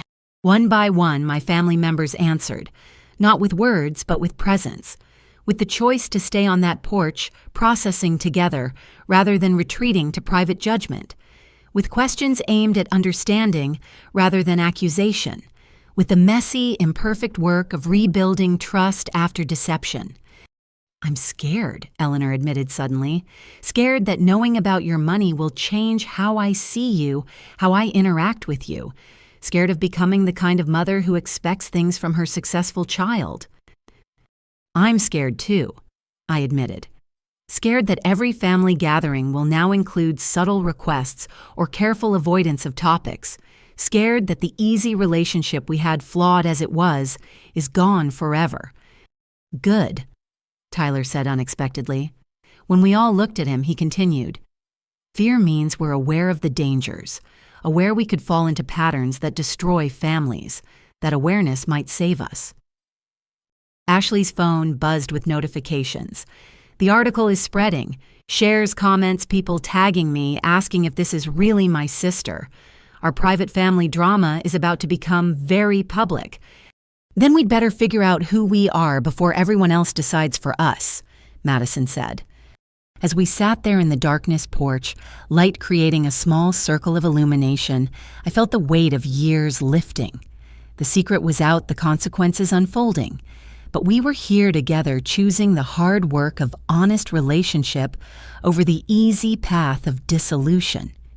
It wasn't the intervention they'd planned or the revelation I'd hoped for.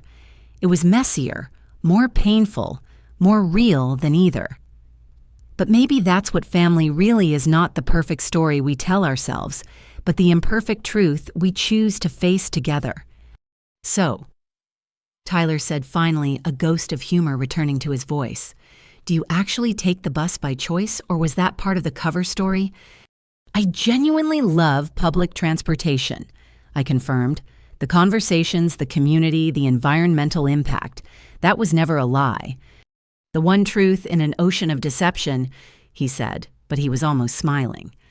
The one truth that mattered, I replied, because it showed who I am beneath the money. Someone who chooses connection over isolation, simplicity over excess values over valuations. Someone who also owns a Rolls-Royce, Madison pointed out. Everyone has contradictions, I said. The car was a moment of weakness, a concession to success. I've driven it maybe 10 times. 10 times more than we thought you'd driven anything, Robert observed. The conversation continued, weaving between hurt and humor, accusation and acceptance. We were finding our way slowly, imperfectly, but genuinely. The family that had gathered for an intervention was becoming something new, something that might actually survive the truth. As the night deepened and the temperature dropped, we moved inside, still talking. The Rolls-Royce sat forgotten in the driveway, just another car now that the secret it represented was shared. What mattered was in the house, in the voices still questioning, still processing, still choosing each other despite everything. The revelation was complete, but the real work was just beginning. 3 months had passed since that November night when everything changed. I stood in the community center gymnasium watching Tyler lead a coding workshop for underprivileged youth. The same brother who'd live-streamed my failure was now teaching kids that success didn't require traditional paths. The beautiful thing about coding, he was saying to a group of attentive teenagers, is that it doesn't care about your background, your connections, or even your degree. It only cares about your ability to solve problems and create solutions. One kid raised his hand. "But don't you need expensive computers and stuff?" Tyler smiled.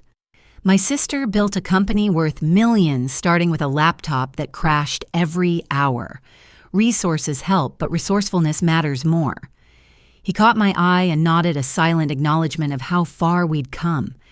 After the workshop, we walked to the parking lot together. He still drove his Tesla. I'd taken the bus. Some things had changed. Others remained constant by choice. 43 kids today, he said, pride evident in his voice. Started with 12.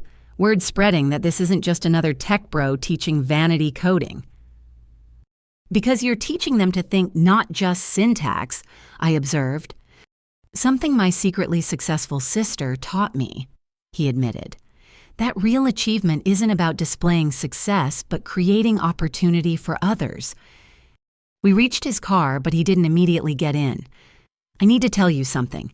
I deleted all those LinkedIn posts, everyone that used you as a failure example, sent apologies to everyone who shared them. You didn't have to." "Yes, I did, because keeping them up would mean I hadn't really learned anything. This isn't about saving face. It's about facing who I'd become and choosing to be better." Across town, Madison was in a very different setting. The Veterans Housing Office buzzed with activity as she reviewed applications with her team. The successful real estate agent who'd once measured worth in square footage now helped homeless veterans find stability. "This one," she said, pointing to an application. "Sergeant Martinez, 3 tours, 2 kids living in his car for 6 months. He qualifies for the Riverside property." "That's a prime location," her assistant noted. "The owner could get 3 times market rate." "The owner is getting something better," Madison replied. "The knowledge that a family who served our country has a safe home. Besides, the tax incentives make it financially viable, too. Doing good doesn't require being bad at business." She looked up as I entered, a genuine smile replacing the calculated one I'd grown used to. "Celia, perfect timing. Want to help review applications. Fair warning, some of these stories will break your heart." "Already broken and rebuilt," I said, taking a seat beside her. "Multiple times over." As we worked through the stack, she talked about her journey. "You know what the hardest part was? Realizing I'd built my entire identity on being the successful cousin. When I found out about your company, I had an existential crisis. If I wasn't the success story, who was I?" "You were always more than your commission checks," I pointed out. "Easy to say, hard to believe. But this work, it's teaching me that success measured only in dollars is pretty hollow. Don't get me wrong, I still love a good sale. But now I love the right sale for the right reasons." That evening I had dinner with Ashley at the hospital cafeteria. She'd insisted on meeting there between shifts, saying she wanted me to see her world the way she'd finally seen mine. "Glamorous, right?" she said, gesturing at the fluorescent lights and industrial furniture.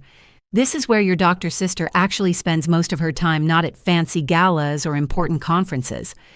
"It's honest," I said, appreciating the parallel to my own simple choices. "Speaking of honest," she pulled out her phone, showing me an email. "The free clinic wants to expand services. They need funding. In the old days, I would have just assumed you'd write a check. Now I'm asking, would you like to visit first? See if their mission aligns with your values. Make a decision based on more than just my recommendation." The growth in that question, the recognition of my autonomy and values, meant more than any amount of money.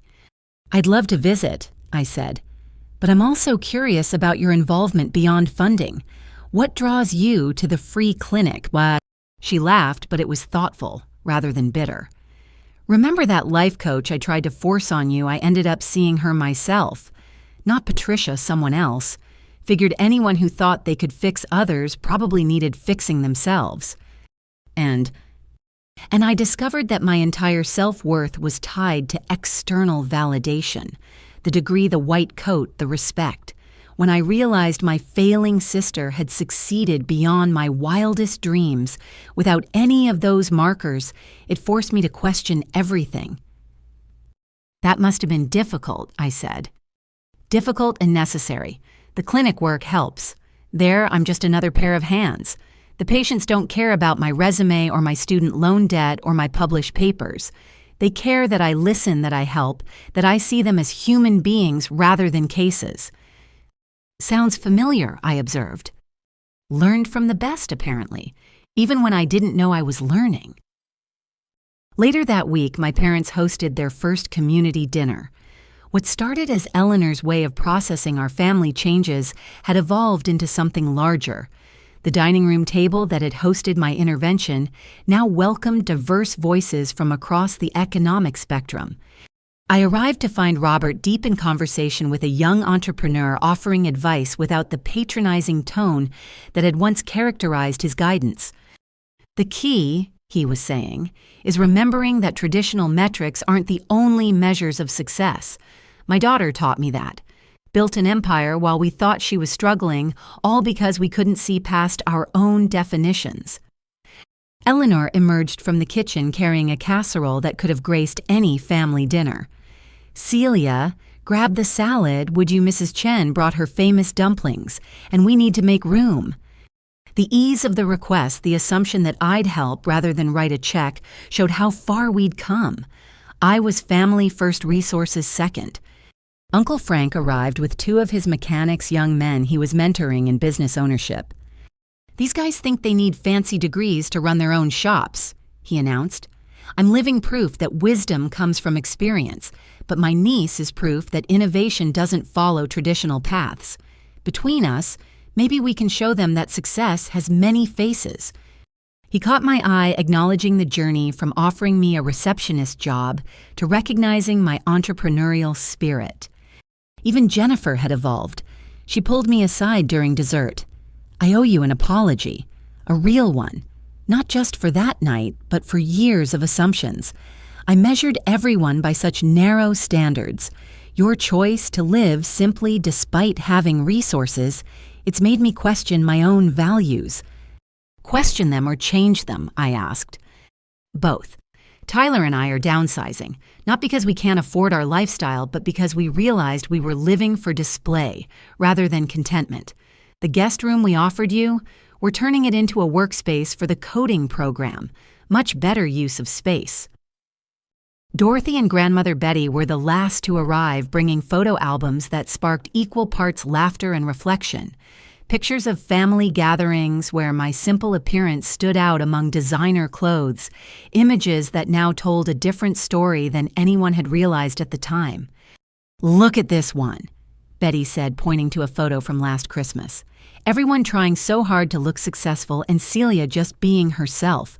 We thought she didn't understand the assignment. Turns out she was playing a different game entirely. A game where the score was kept in impact rather than income, Dorothy added, though apparently she won at both. The dinner progressed with the kind of easy flow that only comes from released pressure. No one performed success or worried about appearances. Stories were shared about failures and recoveries, about assumptions challenged and perspectives shifted. You know what I've learned? Tyler said during a lull in conversation, that my sister's greatest success wasn't building a multi-million-dollar company. It was maintaining her values while doing it. I mocked her for taking the bus while secretly envying the freedom it represented. Freedom from what one of the young entrepreneurs asked. From the prison of other people's expectations, Tyler replied. I built my whole identity on meeting those expectations. She built hers on authentic values. Guess which one survived contact with reality? The conversation turned to the foundation I'd announced. Each family member had proposed community projects they would personally lead rather than just fund. The requirement for hands-on involvement had transformed charity into connection. The coding program is just the start, Tyler explained. We're creating pathways, not just teaching skills. Partner with Madison's housing project to ensure students have stable homes. Connect with Ashley's clinic for healthcare. Build an ecosystem of support. Systemic change rather than Band-Aids, Ashley added. Another lesson from our secretly strategic sister. As the evening wound down, people lingered, reluctant to end the genuine connection. The family that had once bonded over judging my failures now united in something more substantial. Eleanor stood to speak, tapping her glass gently. 3 months ago, we held an intervention in this room. We thought we were saving Celia from failure. Instead, she saved us from something worse, the poverty of narrow thinking. We've all been transformed by truth, difficult as it was. To transformation. Robert raised his glass. And to the daughter who loved us enough to risk our rejection for the chance at something real. To the bus rides that kept her grounded, Tyler added. To the simple clothes that reminded us fashion isn't character, Madison continued. To the studio apartment that proved homes are built on more than square footage, Ashley chimed in. To the hidden success that forced us to find our own, Uncle Frank concluded. As glasses clinked and conversation resumed, I felt the shift complete. We weren't the family we'd been the one built on assumptions and performance. We were something new, something tested by truth and choosing connection anyway. The Rolls-Royce I donated to charity the week before. The auction proceeds would fund transportation for elderly residents who couldn't drive. Tyler had filmed the donation not for LinkedIn clout, but to document a moment of choosing purpose over possession. You know what the best part is, he'd said as the car was loaded onto the transport. You're exactly the same person you were when we thought you were failing. The money didn't make you better. It just made us see you clearer. Or see ourselves clearer, I'd suggested. That too, especially that. Now surrounded by family who'd transformed their understanding of success, I felt the peace that comes from authentic connection. The intervention had worked, just not in the way anyone expected. Instead of saving me from failure, it had saved all of us from the success that separates rather than connects. Next month's dinner theme, Eleanor announced, is about failure. Everyone brings a story of falling short and what it taught them. No success stories allowed. I love it, I said, meaning it completely. Of course you do. Tyler laughed. You've been teaching us that failure and success are just different chapters of the same story. Your story, Ashley corrected, which turned out to be our story too. As people began to leave carrying leftovers and promises to return, I helped my parents clean up. The routine of washing dishes and wiping counters felt like meditation grounding in its simplicity. We good? Robert asked quietly, drying a plate with careful attention. We're better than good, I replied. We're real. Real is harder, Eleanor observed. Real is worth it, I countered. They exchanged a look, years of marriage allowing silent communication. Then Eleanor smiled. Our secretly successful daughter. Who knew that was the best kind to have? You did, I said. You just needed time to remember it. As I left that night, taking the bus home to my studio apartment in the building I owned, I reflected on the journey. The family that had tried to intervention me into their version of success had instead discovered their own. The truth that threatened to divide us had ultimately united us in something stronger than shared assumptions. The transformation wasn't complete, might never be complete, but it was ongoing each day, bringing new opportunities to choose connection over competition, authenticity over appearance, love over leverage. And that more than any company valuation or Forbes ranking felt like true success. Another 3 months had passed, bringing us to a warm May afternoon. The transformation that began with crisis had settled into something sustainable, though no less remarkable. I stood in the community garden that had sprouted from one of our foundation initiatives, watching my family work alongside neighbors they never would have met in their previous lives. Tyler was teaching a group of kids how to code irrigation sensors, turning gardening into a tech lesson. His transformation from LinkedIn influencer to genuine mentor had been complete. The man who once measured success in followers now measured it in the spark of understanding in a student's eyes. See, the moisture sensor tells the Raspberry Pi when the soil is dry. He explained, his patience evident. Then the Pi activates the water pump. We're not just growing vegetables, we're growing problem solvers. One of his students, Maria, looked up with bright eyes.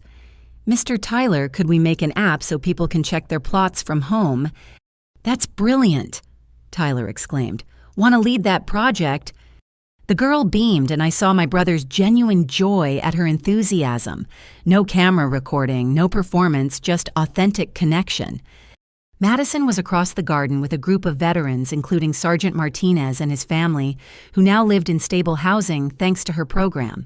She'd evolved from someone who saw property as commodity to someone who understood home as sanctuary. The beauty of community gardens, she was saying, is that ownership isn't about deeds and titles. It's about investment of time, care, and connection. You own what you nurture. Martinez's daughter tugged on Madison's sleeve. "Miss Madison, our tomatoes are bigger than the ones at the store." "That's because you grew them with love," Madison replied, then caught herself. "I can't believe I just said something that sentimental, and meant it."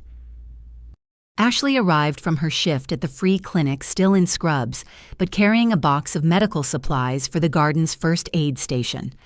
The doctor, who once wore her title like armor, now wore humility like a badge of honor. "Rough day?" I asked, noting her tired eyes.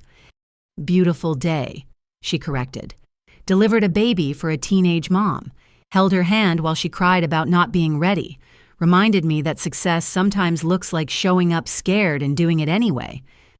"Sounds like someone I know," I said, thinking of her journey from judgment to compassion. "Learned from the best," she winked, "even when I didn't know I was learning."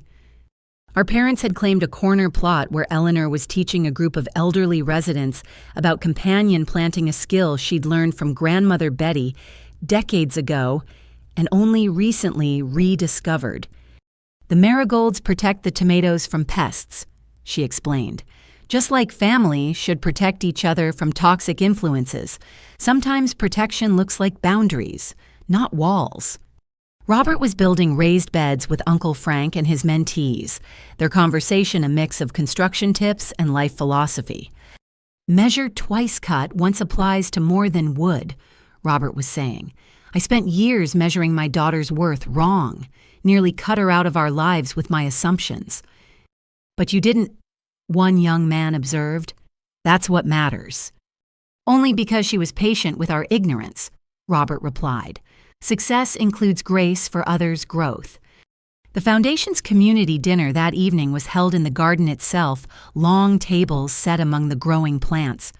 What had started in my parents' dining room had expanded into something that belonged to the whole neighborhood. I helped set up, enjoying the physical work after a morning of strategic meetings. Jennifer found me arranging chairs, her own transformation evident in her soil-stained jeans and the absence of her usual designer accessories. "Need help?" she asked, grabbing a stack of plates. "I can't believe this all started with us trying to save you from yourself." "You did save me," I said. "Just not how you expected. Your intervention forced me to choose between comfortable lies and uncomfortable truths. The truth won." "Thank God," she laughed.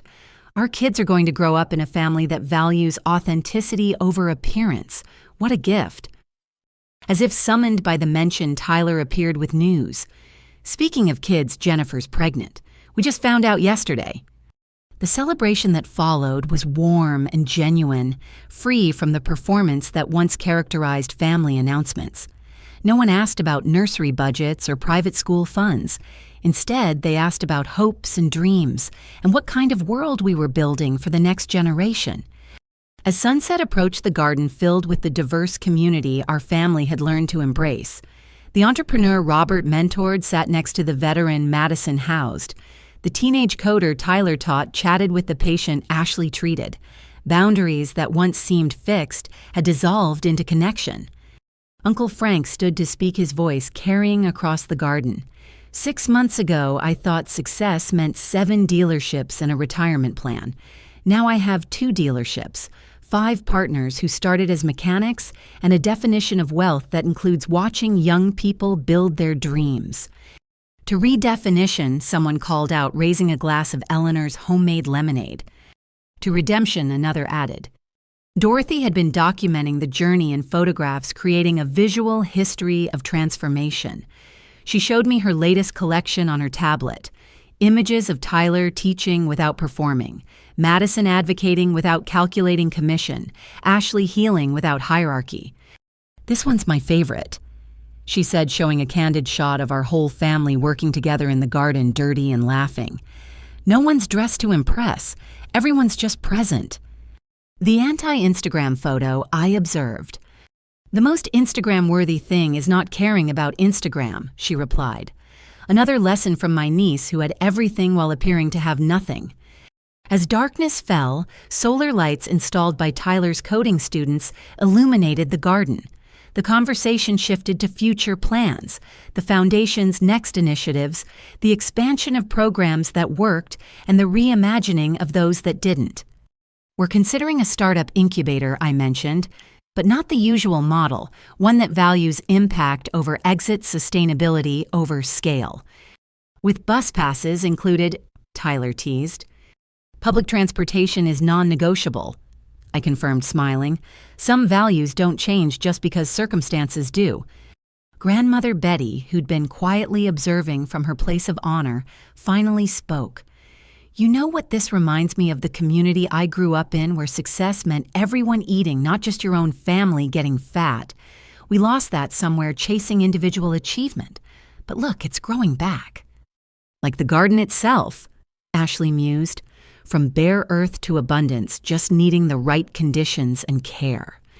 "And the courage to get dirty?" Madison added, showing her soil-caked nails with pride rather than embarrassment. The evening wound down naturally, people helping clean, without being asked, children running between the plants' connections, deepening with each shared task. The family that had once bonded over judging my perceived failure, now united in creating collective success. Tyler pulled me aside as things were wrapping up. "I need to tell you something. That live stream from the intervention, it's become my most requested content. Not the original, but my follow-up about how wrong I was, how narrow my definition of success had been. People are hungry for authentic transformation stories." "Are you going to build content around it?" I asked, curious about his direction. "No," he said firmly. "That part of my life is over, but I am writing about it. A book about redefining success, about the courage to admit you're wrong about family that survives truth. Would that be okay?" "As long as you include the parts where you were insufferable," I teased. "Especially those parts," he agreed. "They're the most instructive." As I prepared to leave Yes on the bus, my family gathered for our new tradition of Gratitude Circle. Each person shared one thing they were grateful for from their transformation journey. "I'm grateful for losing my identity as the successful cousin," Madison said. "It let me find my identity as a useful human." "I'm grateful for the humility that comes from discovering you don't know everything," Ashley added. "Medical school never taught me that." "I'm grateful for children who teach me while I'm teaching them," Tyler contributed. "Reverse mentoring is real." "I'm grateful for a family that chose growth over grievance," Eleanor said, tears glistening. "I'm grateful for the daughter who loved us enough to risk our rejection," Robert added, his voice thick with emotion. When the circle came to me, I looked at these people who'd traveled so far from that November night. I'm grateful for an intervention that actually worked, just not how anyone planned. You did save me from the isolation of secret success.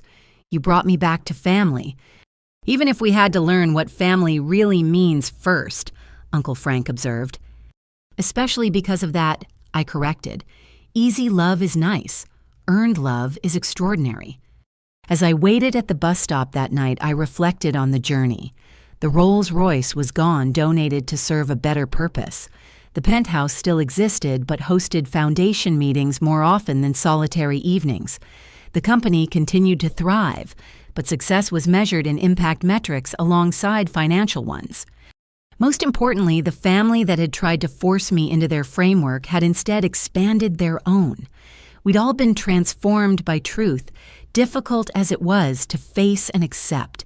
The intervention meant to save me had saved us all from the poverty of narrow definitions and shallow connections. The bus arrived filled with the evening commute crowd. I found a seat next to an elderly woman who smiled at my dirt-stained clothes. "Community garden," she guessed. "Community everything," I replied. "The best kind of success." "Amen to that," she agreed. "Too many people think success means not needing anyone. Real success means being needed and knowing who to need." As the bus rolled through the city, passing the neighborhoods that connected my various worlds, I thought about her words. My family had learned that lesson through crisis and transformation. We discovered that true wealth wasn't in hidden millions or public recognition, but in the ability to see each other clearly and choose connection anyway. The foundation work would continue. The programs would expand. The family dinners would grow. But more than any initiative or donation, the real legacy was a family that had faced hard truths and emerged more honest, more connected, and more genuinely successful than any of us had imagined possible. Some transformations happen gradually, others require an earthquake. Ours had been the latter, but the new landscape we'd built on the shifted ground was worth every moment of discomfort. We were no longer the family that gathered for Thanksgiving to judge and worry and perform success. We were the family that gathered in community gardens to grow things together, literally and figuratively. And that transformation, that was the greatest success story of all. A year had passed since that fateful Thanksgiving night. As November rolled around again, our family gathered once more at my parents' house. But everything about this gathering was different. The dining room that had hosted my intervention now buzzed with a different energy entirely. The table was larger, expanded to accommodate not just family, but the extended community we'd grown into. Tyler's star coding student Maria sat next to grandmother Betty, teaching her about the app they'd developed together. Sergeant Martinez and his family were there, his children playing with Ashley's newly adopted daughter. The boundaries between family and community had blurred into something richer. I arrived the same way I had a year ago by Uber to the bottom of the driveway, walking up in simple clothes. But this time, Tyler opened the door with genuine warmth instead of mockery. "Still refusing to drive, I see," he said, but his tone held affection, not judgment. "Some things don't change," I replied. "Some things shouldn't." Inside the walls displayed not just family photos, but images from our year of transformation. The community garden in bloom, the coding workshop graduation, the veterans housing celebration, the free clinic expansion, evidence of success measured in impact rather than income. Eleanor emerged from the kitchen, flower in her hair, but peace in her eyes. "Celia, perfect timing.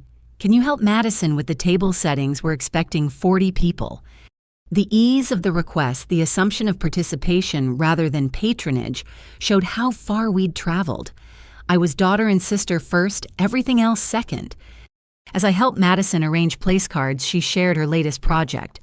"I'm working with the city to convert abandoned properties into affordable housing, not just placing people in homes, but creating communities. Your story taught me that where we live matters less than how we live. And who we live among," I added, placing Maria's card next to a retired professor who'd joined our garden project. Ashley approached with her daughter balanced on her hip.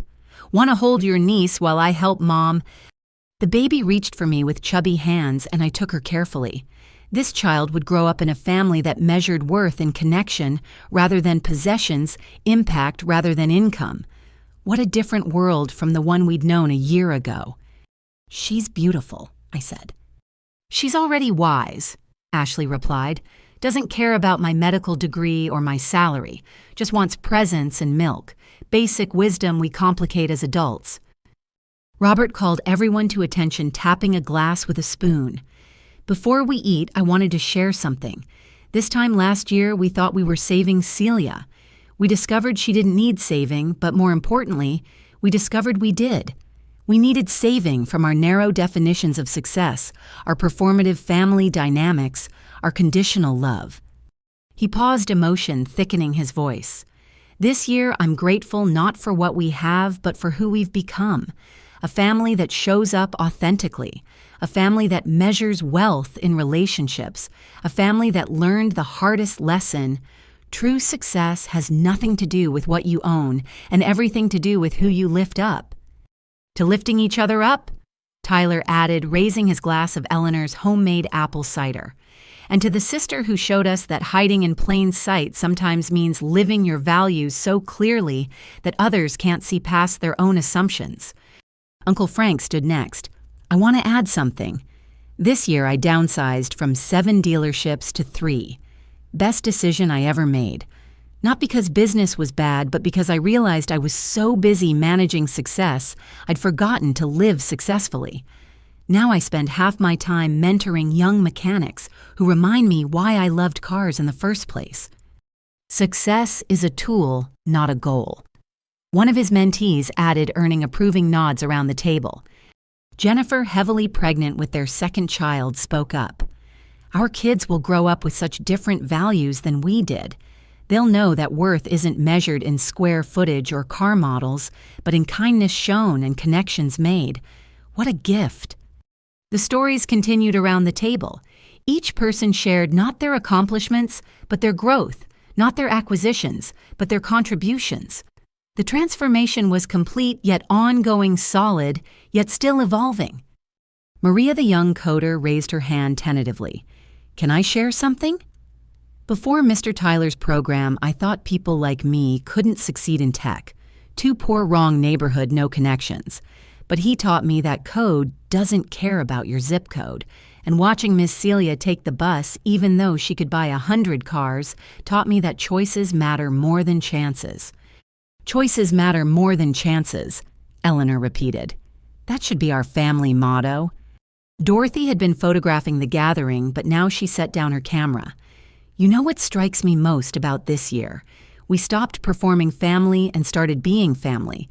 The photos show it. No more posed perfection, just real people really connecting. As dinner was served, multiple conversations flowed. No single focus on interrogating anyone's life choices, no interventions disguised as concern. Instead, genuine interest in each other's journeys, challenges shared, and solutions crowdsourced, connections deepening over shared food and shared values. Grandmother Betty, now nearing 92, commanded attention with quiet authority. I've lived long enough to see fortunes made and lost families rise and fall, but this transformation from success as separation to success as connection, this is rare. Celia's billions matter less than the bridge she built back to us by risking our rejection. Not billions, Grandma, I corrected gently. Let's not exaggerate. Hundreds of millions, then. She waved dismissively. The number matters less than what you did with it, and more importantly, what you didn't do with it. You didn't let it define you or divide us. That takes a courage money can't buy. Tyler had been unusually quiet, but now he spoke. I've been thinking about that night a lot. The intervention. How wrong we were about everything, but also how right we were about one thing. Family should show up for each other. We just didn't understand what showing up really meant. What does it mean now? Maria asked, genuinely curious. Tyler considered. It means seeing each other clearly, not through the lens of our own expectations. It means supporting dreams even when we don't understand them. It means measuring each other's worth by contribution to the world, not accumulation from it. It means, Ashley added, admitting when you're wrong and growing from it. Do you know how many medical colleagues I've told about our family's journey? The universal response is amazement that we survived it. Not just survived, Madison corrected. Thrived. Look around this table. We're all more successful now by any meaningful measure. Not because Celia shared her wealth, but because she shared a different way of seeing wealth. The conversation turned to the year ahead. The foundation was expanding, taking our local experiments to other communities. The garden had inspired 3 others in neighboring areas. Tyler's coding program was being replicated in 5 cities. Ashley's free clinic model was attracting national attention. None of this would have happened if we'd stayed in our old patterns, Robert observed. We'd still be judging each other by car models and zip codes, missing the real opportunities to matter. The irony, Jennifer said, is that letting go of traditional success markers led to more traditional success than we ever imagined. The coding program has corporate sponsors now. The housing project wins awards. The clinic gets written up in medical journals. Success follows purpose, not the other way around. As the evening progressed, children played between courses. Elderly neighbors shared stories with young entrepreneurs, and the house filled with the kind of warmth that comes from genuine community. The dining room that had once hosted performative family gatherings now held authentic connection. I found myself in the kitchen with Eleanor during dessert preparations. She looked at me with eyes that had seen her daughter through every phase: the perceived failure, the revelation of success, and the journey to something beyond both. "Do you ever regret not telling us sooner?" she asked. "Sometimes," I admitted. "But I also see how the struggle to understand brought growth we wouldn't have achieved otherwise. Easy acceptance teaches less than hard-won understanding." "Your father and I talk about it often." She continued arranging pie slices on plates. "How we nearly lost you to our assumptions. How money almost mattered more than meaning. We were so focused on you having the right things that we couldn't see you being the right person." "You see it now," I pointed out. "That matters more than perfect history." "Does it get easier?" she asked. "Knowing someone you love has resources beyond imagination. I still sometimes catch myself about to worry about your bus rides, then remember you choose them. It gets easier when you remember the person hasn't changed, just your information about them. I'm still the daughter who helps with dishes and argues about politics and forgets to call enough. Money didn't alter my essence." We returned to find Tyler proposing a toast. To the bus that carried more than passengers. It carried the values that kept our sister grounded. To the studio apartment that was never about square footage, but about remembering origins. To the simple clothes that reminded us fashion isn't character. And to the hidden success that forced us all to find our own definitions. To family that loves you at your lowest and stays humble at your highest, I added. To interventions that work in ways no one expects, Ashley contributed. To transformations that start with crisis but end with connection, Madison offered. To communities that grow from families brave enough to change, Uncle Frank said. As glasses clinked and conversations resumed, I felt the deep satisfaction of alignment. Inside and outside finally matched. Family knew truth chose connection anyway and built something larger than blood ties from that choice. "One more thing," Robert said, standing again. "I have an announcement. Your mother and I are selling the house." Shocked silence greeted this news. "Not to downsize," Eleanor quickly added. "To relocate. We're moving closer to the community garden. Found a place with room for the expanded family dinner space for workshop gatherings, proximity to the programs we're part of. This house served its purpose, but we've outgrown what it represents." "From suburban isolation to community integration," Tyler summarized. "Even our parents are choosing connection over convention." The evening wound down with the same warmth it had sustained throughout. People helped clean without assignments, children fell asleep, and various arms plans were made for the next gathering. The intervention had become evolution, and evolution had become revolution. Quiet, personal, but profound. As I prepared to leave again by Uber to the bus stop, my family gathered at the door. But this time, no one walked me out to ensure I made it safely to public transportation. They trusted my choices because they understood my values. "Same time next year?" Tyler asked. "Same time, same values, evolved understanding," I confirmed. "Still taking the bus everywhere," Jennifer teased gently. "Still choosing connection over isolation," I replied. "The bus just happens to be where connection happens." Madison handed me a container of leftovers. For your studio apartment in your multi-million-dollar building, the contradictions that make perfect sense once you understand the reasoning. Thank you for understanding the reasoning, I said, meaning more than just transportation choices. Thank you for having reasoning worth understanding, Ashley countered. As I walked down the driveway, I heard Tyler addressing the gathered group. Who wants to hear the story of how my secretly successful sister taught us that true wealth has nothing to do with money? Multiple voices expressed interest, and I smiled. The story would be told and retold, each version adding nuance and understanding. The family legend was no longer about the failure who wasn't, but about the success that transcended definition. At the bus stop, I waited with the late-night crowd. Hospital workers ending shifts, restaurant staff heading home, students leaving late classes. My community, though they didn't know it. The place where I'd learned that everyone has a story, everyone faces challenges, everyone deserves dignity regardless of their bank balance. The bus arrived and I found a seat near the back. As we rolled through the city, I thought about the year's journey. The family that had tried to force me into their framework had instead expanded their own understanding. The intervention designed to save me had saved us all from the poverty of narrow thinking. Success, I'd learned, wasn't about what you accumulated, but what you contributed. Wasn't about what you owned, but who you lifted. Wasn't about separation from community, but integration with it. The bus rides kept me grounded not because I couldn't afford alternatives, but because choosing connection over convenience was its own form of wealth. My phone buzzed with a message from Tyler. Started writing the book, first chapter title, The Night We Tried to Save My Sister from Success We Couldn't See. Think it'll resonate? Truth always resonates, I typed back, even when it takes time to recognize. As the bus carried me home to my simple studio in my complex building, I felt the peace that comes from authentic living.